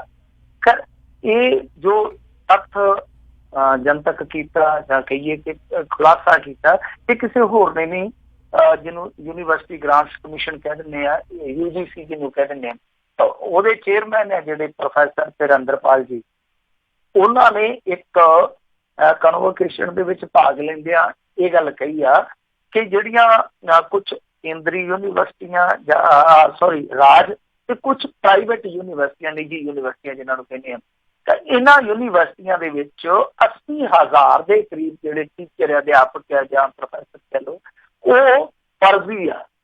ਮਤਲਬ ਕਿ ਉਹਨਾਂ ਦੇ ਕੋਲ ਯੋਗ ਡਿਗਰੀਆਂ ਨਹੀਂ ਹੈ, ਬਸ ਧੱਕੇ ਦੇ ਨਾਲ ਹੀ ਮੁੰਨਾ ਭਾਈ ਵਾਲਾ। ਆਪਾਂ ਡਾਕਟਰ ਤੇ ਵੈਸੇ ਭੁੱਲ ਹੀ ਗਏ ਤੇ ਡਾਕਟਰ ਵੀ ਫਰਜ਼ੀ ਆ, ਤੇ ਡਾਕਟਰਾਂ ਤੇ ਫਿਲਮ ਵੀ ਬਣ ਗਈ ਸੀ ਮੁੰਨਾ ਭਾਈ ਲਗੇ ਰਹੋ। ਇਹ ਇੱਕ ਬਹੁਤ, ਮੈਂ ਕਹੂੰਗਾ ਕਿ ਬੜਾ ਖਤਰਨਾਕ ਖੁਲਾਸਾ ਆ ਕਿ ਖੁਦ UGC ਦੇ ਚੇਅਰਮੈਨ ਕਹਿੰਦੇ ਪਏ ਆ ਕਿ 80,000 ਦੇ ਕਰੀਬ ਏਦਾਂ ਦੇ ਟੀਚਰ ਆ ਜਿਹੜੇ ਫੁੱਲ ਟਾਈਮ ਪੜ੍ਹਾ ਰਹੇ ਆ, ਚਾਹੇ ਉਹ ਸਟੇਟ ਯੂਨੀਵਰਸਿਟੀਆਂ ਹੋਣ ਤੇ ਚਾਹੇ ਨਿੱਜੀ ਯੂਨੀਵਰਸਿਟੀਆਂ ਹੋਣ। ਉਹ ਕਹਿੰਦੇ ਆ ਕਿ ਅਸੀਂ ਸਾਰਿਆਂ ਦੀ ਪਛਾਣ ਕਰਕੇ ਔਰ ਇਹਨਾਂ ਦੇ ਪਛਾਣ ਪੱਤਰਾਂ ਦੀਆਂ ਕਾਪੀਆਂ ਇਹਨਾਂ ਨੂੰ ਭੇਜ ਦਿੱਤੀਆਂ ਰਾਜਾਂ ਨੂੰ, ਔਰ ਕੇਂਦਰ ਨੂੰ ਵੀ ਅਸੀਂ ਭੇਜ ਦਿੱਤੀਆਂ। ਤਾਂ ਕੇਂਦਰ ਵਾਲੇ ਵੀ ਵੈਸੇ ਤੇ ਪੁਸ਼ਟੀ ਕਰਦੇ ਪਏ ਆ, ਤਾਂ ਜੀ ਠੀਕ ਆ, ਅਸੀਂ ਇਸ ਜਵਾਬ ਦੀ ਪੁਸ਼ਟੀ ਕਰਦੇ ਹਾਂ ਜੋ ਸਾਨੂੰ ਮਿਲਿਆ ਵਾ, ਪਰ ਉਹ ਕਹਿੰਦੇ ਕਿ ਬਹੁਤ ਜਲਦੀ ਅਸੀਂ ਇਹਨਾਂ ਨੂੰ ਜੋਬ ਤੋਂ ਬਾਹਰ ਕਰ ਦੇਵਾਂਗੇ। ਪਰ ਜਿੰਨਾ ਉਹ ਨੁਕਸਾਨ ਕਰ ਗਏ ਆ ਪੜ੍ਹਾਉਂਦਿਆਂ, ਉਹ ਪੜ੍ਹਾਕੂਆਂ ਦਾ ਜਿੰਨਾ ਨੁਕਸਾਨ ਕਰ ਗਏ ਉਹਦੀ ਭਰਪਾਈ ਕੌਣ ਕਰੂਗਾ? ਜਿਨ੍ਹਾਂ ਨੂੰ ਖੁਦ ਚੰਗੀ ਤਾਲੀਮ ਦੀ ਜ਼ਰੂਰਤ ਸੀਗੀ ਤੇ ਚੰਗੀ ਤਾਲੀਮ ਹਾਸਲ ਕਰਨ ਦੀ ਥਾਂ ਤੇ ਉਹਨਾਂ ਨੇ ਸ਼ਾਰਟਕੱਟ ਮਾਰਿਆ, ਜਿਹੜੇ ਆਪ ਸ਼ਾਰਟਕੱਟ ਮਾਰ ਕੇ ਇੱਥੋਂ ਤੱਕ ਪਹੁੰਚੇ ਆ, ਉਹਨਾਂ ਨੇ ਪਤਾ ਨਹੀਂ ਕਿੰਨਿਆਂ ਨੂੰ ਕਿਰਾਏ ਪਾ ਦਿੱਤਾ ਹੋਊਗਾ ਹੁਣ ਤੱਕ। ਤੋ ਇਹ ਚੀਜ਼ ਜਿਹੜੀ ਆ ਇਹ ਬਹੁਤ, ਇੱਕ ਮੈਂ ਕਹੂੰਗਾ ਕਿ ਸੰਕੇਤ ਕਰਦੀ ਹੈ ਇਸ ਗੱਲ ਵੱਲ ਕਿ ਜਿਹੜਾ ਹੇਠਲੇ ਪੱਧਰ ਤੇ ਨੈਕਸਸ ਕੰਮ ਕਰਦਾ, ਇੱਕ ਜਿੱਦਾਂ ਭਰਤੀਆਂ ਹੁੰਦੀਆਂ ਸਾਡੇ ਪੰਜਾਬ ਦੇ ਵਿੱਚ ਕੀ ਹੋਇਆ ਸੀਗਾ ਕਿ 2007 ਦੇ ਵਿੱਚ ਜਿਹੜੀਆਂ ਭਰਤੀਆਂ ਹੋਈਆਂ, ਇੱਧਰ ਮਲੋਟ ਅਬੋਹਰ ਇਲਾਕੇ ਦੇ ਬਹੁਤ ਸਾਰੇ ਅਧਿਆਪਕ ਏਦਾਂ ਦੇ ਸੀਗੇ ਜਿਹੜੇ ਇਸ ਤਰ੍ਹਾਂ ਜੁਗਾੜ ਲਾ ਕੇ ਭਰਤੀ ਹੋ ਗਏ। ਬਾਅਦ ਦੇ ਵਿੱਚ ਫੜੇ ਵੀ ਗਏ, ਕੁਛ ਤੇ ਮਾੜੀ ਮੋਟੀ ਕਾਰਵਾਈ ਵੀ ਹੋਈ, ਪਰ ਬਹੁਤੇ ਜਿਹੜੇ ਸੀਗੇ ਉਹ ਜਾਂ ਤੇ ਹਾਲੇ ਵੀ ਤੀਰ ਤੁੱਕਾ ਚਲਾਈ ਜਾਂਦੇ ਆ ਜਾਂ ਚੁੱਪ ਕਰਕੇ ਅਸਤੀਫਾ ਦੇ ਕੇ ਬਹਿ ਗਿਆ। ਇੱਕ ਤੇ ਵਿੱਚੋਂ ਲੀਡਰਾਂ ਦਾ ਮੁੰਡਾ ਸੀ, ਇੱਕ ਉਹ ਵੀ ਇਹਨਾਂ ਦੇ ਵਿੱਚ ਹੀ ਸੀ, ਧੱਕਾ ਧੁੱਕਾ ਲਾ ਕੇ ਜਦੋਂ ਲੱਗਿਆ ਤੇ ਫਿਰ ਉਹ ਬਾਈਪਾਸ ਹੋ ਕੇ ਮੁੜ ਕੇ ਸੈਕਟਰੀ ਸੁਪਰੀ ਲੱਗ ਗਿਆ ਸੀਗਾ। ਸੋ ਇਹ ਇੱਕ ਬਹੁਤ ਹੇਠਲੇ ਪੱਧਰ ਤੇ ਗੂੜਾ ਨੈਕਸਸ ਆ, ਬਹੁਤ ਕੀੜਾ ਨੈਕਸਸ ਆ, ਜਿਹਨੂੰ ਤੋੜਨ ਦੀ ਜ਼ਰੂਰਤ ਆ, ਜੋ ਇਸ ਤਰ੍ਹਾਂ ਸਾਰਾ ਖੇਡ ਜਾਂਦੇ ਆ। ਇਹ ਹੁਣ ਦੇਖਣਾ ਹੋਏਗਾ ਕਿ ਜਿਹੜੇ ਲੋਕ ਜ਼ਿੰਮੇਵਾਰ ਆ, ਜਿਨ੍ਹਾਂ ਨੇ ਆਪਣੀ ਡਿਊਟੀ ਨਿਭਾਈ ਨਹੀਂ ਗੀ, ਜਿਨ੍ਹਾਂ ਨੇ ਡਿਗਰੀਆਂ ਚੰਗੀ ਤਰ੍ਹਾਂ ਚੈੱਕ ਨਹੀਂ ਕੀਤੀਆਂ ਜਾਂ ਚੈੱਕ ਕਰਕੇ ਉਹਨਾਂ ਨੇ ਕਿਹਾ ਕਿ ਚੱਕਾ ਜਿਹੜੀ ਚੱਲੋ, ਉਹਨਾਂ ਨੂੰ ਕੌਣ ਕਾਰਵਾਈ ਦੀ ਜ਼ਦ ਚ ਲਿਆਊਗਾ? ਤੇ ਚਲੋ 80,000 ਹੁਣ ਤੱਕ ਲੋਕਾਂ ਨੂੰ ਕਿਰਾਏ ਪਾ ਕੇ ਪੜਾਕੂਆਂ ਦਾ ਬੇੜਾ ਗਰਕ ਕਰਕੇ ਮੋਟੀ ਤਨਖਾਹ ਲੈ ਕੇ ਚਲੇ ਗਏ। ਤਾਂ ਜਿਹੜੇ ਲੋਕ ਜ਼ਿੰਮੇਵਾਰ ਆ, ਜਿਹੜੇ ਇਹਨਾਂ ਤੋਂ ਉੱਤੇ ਬੈਠੇ ਸੀ, ਪਦਵੀਆਂ ਤੇ ਬੈਠੇ ਆ, ਉਹਨਾਂ ਪਦਵੀਆਂ ਦੇ ਸਵਾਮੀ ਜਿਹੜੇ ਸਹੀ ਤਰੀਕੇ ਨਾਲ ਨਿਭਾ ਨਹੀਂ ਸਕੇ ਜਾਂ ਏਦਾਂ ਕਹਿ ਲਓ ਕਿ ਅੱਧੋ ਅੱਧ ਕਰਕੇ ਮਾਲ ਪੱਤਾ ਛੱਡਦੇ ਰਹੇ, ਉਹਨਾਂ ਦੇ ਗੱਲ 'ਚ ਰੱਸਾ ਕੌਣ ਪਾਊਗਾ? ਇਹ ਸਭ ਤੋਂ ਵੱਡਾ ਸਵਾਲ ਆ। ਜੀ ਜੀ ਅਗਲੀ ਆਪਾਂ ਮਿੰਟੂ ਜੀ ਗੱਲ ਕਰਦੇ, ਕਹਿੰਦੇ ਕਸ਼ਮੀਰ ਦੇ ਵਿੱਚ ਧਾਰਾ 35A ਦੇ ਉੱਤੇ ਸੁਪਰੀਮ ਕੋਰਟ 'ਚ ਸੁਣਵਾਈ ਮੁਲਤਵੀ। ਦੇਖੋ ਸੁੱਖ ਦਾ ਸਾਹ ਆਇਆ, ਕਿਉਂਕਿ ਕਸ਼ਮੀਰ ਦੇ ਵਿੱਚ 35A ਨੂੰ ਲੈ ਕੇ ਬਹੁਤ ਦਿਨਾਂ ਤੋਂ ਉੱਥੇ ਸਥਿਤੀ ਜਿਹੜੀ ਆ ਅਣਸੁਖਾਵੀ ਹੋਈ ਪਈ ਆ, ਜਿਹਨੂੰ ਆਪਾਂ ਸਟ੍ਰੈਸਫੁਲ ਕਹਿ ਦਿੰਦੇ ਆ। ਬਹੁਤ ਜ਼ਿਆਦਾ ਸਟ੍ਰੈਸ ਸੀਗੀ ਮਾਹੌਲ ਦੇ ਵਿੱਚ। ਕਾਰਨ ਇਹ ਆ ਕਿ 35A ਆ, ਬਹੁਤ ਸਾਰੇ ਲੋਕਾਂ ਨੂੰ ਸ਼ਾਇਦ ਨਾ ਪਤਾ ਹੋਵੇ ਜਾਂ ਕਹਿ ਸਕਦੇ ਕਿ ਪਤਾ ਹੋਊਗਾ। ਜਿਹਨਾਂ ਨੂੰ ਨਹੀਂ ਪਤਾ ਉਹਨਾਂ ਦੀ ਜਾਣਕਾਰੀ ਲਈ ਮੈਂ ਦੱਸ ਦੇਵਾਂ ਕਿ ਆਰਟੀਕਲ 370 ਹੈ ਜਿਹੜਾ, ਉਹਦੇ ਵਿੱਚ ਇੱਕ 35A ਜੋੜਿਆ ਗਿਆ, ਉਪਬੰਧ ਜਿਹਨੂੰ ਆਪਾਂ ਕਹਿ ਦਿੰਦੇ ਹਾਂ ਜੀ। ਤਾਂ ਉਹ 35A ਕੀ ਆ ਕਿ ਜੰਮੂ ਕਸ਼ਮੀਰ ਨੂੰ ਕੁਝ ਵਿਸ਼ੇਸ਼ ਅਧਿਕਾਰ ਦਿੰਦਾ। ਮਸਲਨ ਇਹ ਆ ਕਿ ਜਿੱਦਾਂ ਹੁਣ ਪੰਜਾਬ ਦਾ ਕੋਈ ਬੰਦਾ ਉੱਥੇ ਜਾ ਕੇ ਜ਼ਮੀਨ ਨਹੀਂ ਖਰੀਦ ਸਕਦਾ, ਕੋਈ ਵੀ ਬੰਦਾ ਇੱਥੋਂ ਜਾ ਕੇ ਉੱਥੇ ਨੌਕਰੀ ਨਹੀਂ ਹਾਸਲ ਕਰ ਸਕਦਾ, ਕੋਈ ਵੀ ਬੰਦਾ ਜਾ ਕੇ ਪੈਨਸ਼ਨ ਸਹੂਲਤ ਹਾਸਲ ਨਹੀਂ ਕਰ ਸਕਦਾ। ਇੱਥੋਂ ਤੱਕ ਕਿ ਕੋਈ ਕਸ਼ਮੀਰੀ ਲੜਕੀ ਜਿਹੜੀ ਆ, ਜੇ ਉਹ ਗੈਰ ਕਸ਼ਮੀਰੀ ਲੜਕੇ ਦੇ ਨਾਲ ਸ਼ਾਦੀ ਕਰ ਲੈਂਦੀ ਆ ਤੇ ਉਹ ਆਪਣਾ ਜ਼ਮੀਨ ਦਾ ਹਿੱਸਾ ਜਿਹੜਾ ਉਹਦੇ ਤੇ ਦਾਅਵਾ ਨਹੀਂ ਕਰ ਸਕਦੀ ਮੁੜ ਕੇ। ਇਹੋ ਜਿਹੇ ਉਹਨਾਂ ਦੇ ਕੋਲ ਅਖਤਿਆਰਾਤ ਆ, ਉਹਨੂੰ ਦਿੱਤੇ ਆ 35A ਨੇ। ਔਰ ਇਹ ਜਿਹੜੇ ਕਸ਼ਮੀਰ ਨੂੰ ਅਖਤਿਆਰ ਮਿਲੇ ਆ, ਇਹ ਵੀ ਇੱਕ ਉਦਾਹਰਨ ਮੈਂ ਤੁਹਾਨੂੰ ਦੇ ਦਿੰਦਾ। ਆ ਜਿਹੜਾ ਉਮਰ ਅਬਦੁੱਲਾ, ਫਾਰੂਕ ਅਬਦੁੱਲਾ ਦਾ ਮੁੰਡਾ, ਅੱਛਾ ਇਹ ਜਿਹੜੀ ਪਹਿਲਾਂ ਤਾਂ ਵੈਸੇ ਮੈਂ ਤੁਹਾਨੂੰ ਦੱਸ ਦੇਵਾਂ ਕਿ ਇਹਦੀ ਸ਼ਾਦੀ ਟੁੱਟ ਗਈ ਆ। ਜਦੋਂ ਇਹਨੇ ਵਿਆਹ ਕਰਵਾਇਆ ਸੀਗਾ, ਇਹਨੇ ਇੱਕ ਸਿੱਖ ਕੁੜੀ ਨਾਲ ਕਰਵਾਇਆ ਸੀਗਾ ਤੇ ਜਾਨੀ ਉਹਦੀ ਜ਼ਮੀਨ ਚੋਂ ਮੰਨ ਲਓ ਜੇ ਹਿੱਸਾ ਮਿਲਦਾ ਤੇ ਉਹ ਉਮਰ ਅਬਦੁੱਲਾ ਨੂੰ ਮਿਲ ਜਾਣਾ ਸੀ। ਪਰ ਇਹਦੀ ਭੈਣ ਨੇ ਇੱਕ ਹਿੰਦੂ ਨਾਲ ਵਿਆਹ ਕਰਵਾਇਆ ਸੀਗਾ, ਉਹ ਵੀ ਨੇਤਾ। ਹੁਣ ਦੇਖੋ, ਇੱਕੋ ਘਰ ਦੇ ਵਿੱਚ ਜੰਮੇ ਭੈਣ ਭਰਾ, ਇੱਕ ਨੂੰ ਹੱਕ ਹੈ ਕਿ ਉਹ ਆਪਣੀ ਪਤਨੀ ਦਾ ਹਿੱਸਾ ਲੈ ਸਕਦਾ ਸੀਗਾ, ਜਦ ਕਿ ਉਹਦੀ ਭੈਣ ਜਿਹੜੀ ਕਿ ਇੱਕ ਹਿੰਦੂ ਨਾਲ ਉਹ ਵਿਆਹੀ ਆ, ਉਹ ਆਪਣੀ ਜ਼ਮੀਨ ਚੋਂ ਆਪਣੇ ਘਰ ਚੋਂ ਹਿੱਸਾ ਨਹੀਂ ਲੈ। ਏਦਾਂ ਦਾ ਕਾਨੂੰਨ ਸੀਗਾ। ਤਾਂ ਇਹਦੇ ਵਿੱਚ ਇੱਕ ਹੋਰ ਵੀ ਬਹੁਤ ਵੱਡੀ ਤਾਕਤ ਹੈ ਜੰਮੂ ਕਸ਼ਮੀਰ ਦੇ ਕੋਲ, ਉਹ ਇਹ ਆ ਕਿ ਜਿੱਦਾਂ ਲਾ ਲਓ 1954 ਦਾ ਟਾਈਮ ਦਿੱਤਾ ਗਿਆ ਕਿ 1954 ਤੋਂ ਬਾਅਦ ਜੇ ਕੋਈ ਆ ਕੇ ਉੱਥੇ ਵਸਿਆ, ਚਾਹੇ ਉਹ ਸ਼ਰਨਾਰਥੀ ਹੈ ਚਾਹੇ ਕੋਈ ਵੀ ਆ, ਤਾਂ ਉਹਨੂੰ ਸਟੇਟ ਜਿਹੜਾ ਉਹ ਆਪਣੀ ਮਰਜ਼ੀ ਨਾਲ ਨਾਗਰਿਕਤਾ ਦੇਊਗਾ। ਮਤਲਬ ਕਿ ਵੋਟ ਪਾਉਣ ਦਾ ਹੱਕ ਜੇ ਦੇਣਾ ਤਾਂ ਸਟੇਟ ਦੀ ਮਰਜ਼ੀ ਆ, ਉਹਨੂੰ ਮੰਨੇ ਜਾਂ ਨਾ ਮੰਨੇ। ਤਾਂ ਬਹੁਤ ਸਾਰੇ ਸ਼ਰਨਾਰਥੀ ਆ ਜਿਹੜੇ ਉਹ ਇਸ ਗੱਲ ਤੋਂ ਖਫਾ, ਕਿਉਂਕਿ ਬਹੁਤ ਸਾਰੇ ਹਿੰਦੂ ਸੀਗੇ ਜਿਹੜੇ ਉਹ ਪਾਰਲੇ ਕਸ਼ਮੀਰ ਚੋਂ, ਜਿਹੜਾ ਜਿਹਨੂੰ ਮਕਬੂਜ਼ਾ ਕਸ਼ਮੀਰ ਕਹਿ ਦਿੰਦੇ ਆ, ਪਾਕ ਆਕੂਪਾਈਡ ਕਸ਼ਮੀਰ ਵੀ ਕਹਿ ਦਿੰਦੇ ਆ, ਉਧਰੋਂ ਆਏ ਹੋਏ ਆ ਜਿਹੜੇ ਸ਼ਰਨਾਰਥੀ, ਉਹਨਾਂ ਨੂੰ ਇਹਨਾਂ ਨੇ ਵੋਟ ਦਾ ਹੱਕ ਨਹੀਂ ਦਿੱਤਾ ਹੁਣ ਤੱਕ। ਤਾਂ ਇਹ ਇੱਕ ਚੁਣੌਤੀ ਬਣ ਗਈ। ਚੁਣੌਤੀ ਇਹ ਬਣ ਗਈ ਕਿ ਦੇਖੋ ਜਿਹੜਾ ਇੰਡੀਆ ਦਾ ਸੰਵਿਧਾਨ ਆ ਉਹ ਬਰੋਬਰ ਅਧਿਕਾਰ ਦਿੰਦਾ ਸਾਰਿਆਂ ਨੂੰ, ਤਾਂ ਇਹ ਕਿਤੇ ਨਾ ਕਿਤੇ ਉਸ ਬਰੋਬਰਤਾ ਦਾ ਹਨਨ ਆ। ਤੇ ਇੱਕ NGO ਨੇ ਪਟੀਸ਼ਨ ਪਾ ਦਿੱਤੀ ਸੁਪਰੀਮ ਕੋਰਟ 'ਚ, ਹੁਣ ਉਹਦੇ ਤੇ ਸੁਣਵਾਈ ਚੱਲਦੀ ਪਈ ਆ। ਉਧਰ ਤੁਹਾਨੂੰ ਪਤਾ ਅਫਵਾਹਾਂ ਫੈਲਾਉਣ ਵਾਲੇ ਜਿਹੜੇ ਉਹ ਵੀ ਖਿਡਾਰੀ ਬੜੀਆਂ ਖੇਡਾਂ ਖੇਡਦੇ ਆ, ਕਿਸੇ ਨੇ ਅਫਵਾਹ ਫੈਲਾਤੀ ਕਿ 35A ਖਤਮ ਕਰ ਦਿੱਤੀ ਆ। ਉੱਥੇ ਸ਼ਾਂਤੀ ਬਣੀ ਹੋਈ ਸੀ ਥੋੜੇ ਜਿਹੇ ਦਿਨਾਂ ਤੋਂ, ਪਰ ਉਹ ਸ਼ਾਂਤੀ ਟੁੱਟ ਗਈ, ਮੁੜ ਕੇ ਉੱਥੇ ਝੜਪਾਂ ਹੋਈਆਂ। ਹੁਣ ਤੱਕ ਦੱਸਦੇ ਕਿ 30-35 ਬੰਦੇ ਜ਼ਖਮੀ ਹੋ ਚੁੱਕੇ ਸੀਗੇ। ਅੱਜ ਫਿਰ ਸੁਣਵਾਈ ਸੀ ਸੁਪਰੀਮ ਕੋਰਟ ਦੇ ਵਿੱਚ, ਤਲਖੀ ਇੰਨੀ ਵਧੀ ਹੋਈ ਸੀਗੀ ਕਿ ਟ੍ਰੇਨਾਂ ਤੱਕ ਰੱਦ ਕਰਨੀਆਂ ਪਈਆਂ। ਬਹਰਹਾਲ ਜਦੋਂ ਇਹ ਹੁਣ ਸੁਣਵਾਈ ਚੱਲ ਗਈ ਆ ਤਾਂ ਫਿਰ ਸ਼ਾਇਦ ਲੱਗਦਾ ਕਿ ਮਾਹੌਲ ਜਿਹੜਾ ਆਉਣ ਵਾਲੇ ਦਿਨਾਂ 'ਚ ਥੋੜਾ ਜਿਹਾ ਸੁਖਾਵਾਂ ਹੋਊਗਾ। ਉਹਦਾ ਲੰਮੀ ਹੈ, ਕਾਫੀ ਤਰੀਕ ਲੰਮੀ ਪੈ ਗਈ, ਮੇਰੇ ਖਿਆਲ ਦੇ ਨਾਲ ਜਨਵਰੀ ਤੱਕ ਦੀ ਪੈ ਗਈ ਆ, ਤਾਂ ਉਦੋਂ ਨੂੰ ਚੋਣਾਂ ਆ ਜਾਣਗੀਆਂ ਨੇੜੇ। ਇਹੋ ਸਮਝਿਆ ਜਾ ਸਕਦਾ ਕਿ ਇੱਕ ਵਾਰੀ ਤਾਲਾ ਹੋ ਗਿਆ, ਅੱਗੇ ਪਤਾ ਨਹੀਂ ਕੀ ਬਣੂਗਾ। ਪਰ ਇਹ ਇੱਕ ਬਹੁਤ ਸੰਵੇਦਨਸ਼ੀਲ ਮੁੱਦਾ ਹੈ ਕਿ ਕੀ ਕਸ਼ਮੀਰ ਨੂੰ ਵਿਸ਼ੇਸ਼ ਅਧਿਕਾਰ ਦਿੱਤੇ ਜਾਣੇ ਚਾਹੀਦੇ ਆ ਜਾਂ ਉਹ ਖਤਮ ਕਰ ਦੇਣੇ ਚਾਹੀਦੇ ਆ। ਬਹੁਤ ਸੰਜੀਦਾ ਵਿਸ਼ਾ ਹੈ ਕਸ਼ਮੀਰ ਨਾਲ ਜੁੜਿਆ। ਜੀ ਅਗਲੀ ਜਿਹੜੀ ਆ ਗੱਲ ਕਰਦੇ ਆ, ਕਹਿੰਦੇ ਸੁਖਬੀਰ ਬਾਦਲ ਖਿਲਾਫ ਅੰਦਰੂਨੀ ਰੋਹ ਵੀ ਉੱਠਿਆ। ਇਹ ਰੋਹ ਚੰਗਾ ਹੁੰਦਾ ਤੇ ਪਹਿਲਾਂ ਉੱਠ ਪੈਂਦਾ। ਇਹ ਰੋਹ ਉਠਾਉਣ ਵਾਲਿਆਂ ਨੂੰ ਵੀ ਸਵਾਲ ਉਠਾਉਣੇ ਚਾਹੀਦੇ ਆ, ਇਹਨਾਂ ਨੂੰ ਵੀ ਸਵਾਲ ਹੋਣੇ ਚਾਹੀਦੇ ਆ ਕਿ ਜਦੋਂ ਬੇਹੁਰਮਤੀਆਂ ਹੋਈਆਂ, ਜਦੋਂ ਇੰਨਾ ਕੁਛ ਵਾਪਰ ਗਿਆ, ਬਾਈਬਲ ਕਲਾਮ ਕਾਂਡ ਹੋ ਗਿਆ, ਜਦੋਂ ਇਹਨਾਂ ਦੇ ਯੂਥ ਆਗੂਆਂ ਨੇ ਚੱਕ ਕੇ ਉਹਨਾਂ ਲੋਕਾਂ ਦੇ ਕਤਲ ਕਰ ਦਿੱਤੇ ਜਿਹੜੇ ਆਪਣੀਆਂ ਧੀਆਂ ਨੂੰ ਬਚਾਉਣ ਆਏ, ਇਹਨਾਂ ਦੇ ਆਪਣੇ ਬੰਦੇ ਆ ਜਿਹੜੇ ਕੁੜੀਆਂ ਚੁੱਕਣ ਤੱਕ ਪੈ ਗਏ, ਜਦੋਂ ਇਹ ਸਭ ਕੁਛ ਚੱਲਦਾ ਪਿਆ ਸੀਗਾ, ਇਹਨਾਂ ਦੇ ਆਪਣੇ ਲੀਡਰਾਂ ਦੇ ਫਾਰਮ ਹਾਊਸਾਂ ਦੇ ਬੰਦੇ ਵੱਢੇ ਗਏ, ਇਹ ਉਦੋਂ ਹੀ ਕਿਤੇ ਨਾ ਕਿਤੇ ਬੋਲਦੇ ਤੇ ਮੇਰੇ ਖਿਆਲ ਦੇ ਨਾਲ ਗੱਲਾਂ ਇੱਥੋਂ ਤੱਕ ਨਾ ਪਹੁੰਚਦੀਆਂ। ਹੁਣ ਬੋਲੇ ਆ, ਔਰ ਬੋਲੇ ਉਹ ਬਿਰਧ ਟਕਸਾਲੀ ਆਗੂ ਜਿੱਦਾਂ ਢੀਂਡਸਾ ਸਾਹਿਬ ਆ, ਫਿਰ ਇੱਕਾ ਦੁੱਕਾ ਹੋ ਰਿਹਾ, ਸੇਵਾ ਸਿੰਘ ਸੇਖਵਾ ਹੋਰੀ, ਬੂਟਾ ਸਿੰਘ ਜੀ ਹੋਰੀ। ਜਦੋਂ ਇਹੋ ਜਿਹੀ ਲੀਡਰਸ਼ਿਪ ਹੋਊਗੀ, ਨਾਲ ਪ੍ਰੇਮ ਸਿੰਘ ਚੰਦੂ ਮਾਜਰਾ ਗਿਣੀ ਲਿਆ ਕਰੋ, ਕਿਉਂਕਿ ਉਹ ਅੱਜ ਕੱਲ ਹੁਣ ਵੱਡੀ ਲੀਡਰਸ਼ਿਪ ਦੇ ਵਿੱਚ ਆ।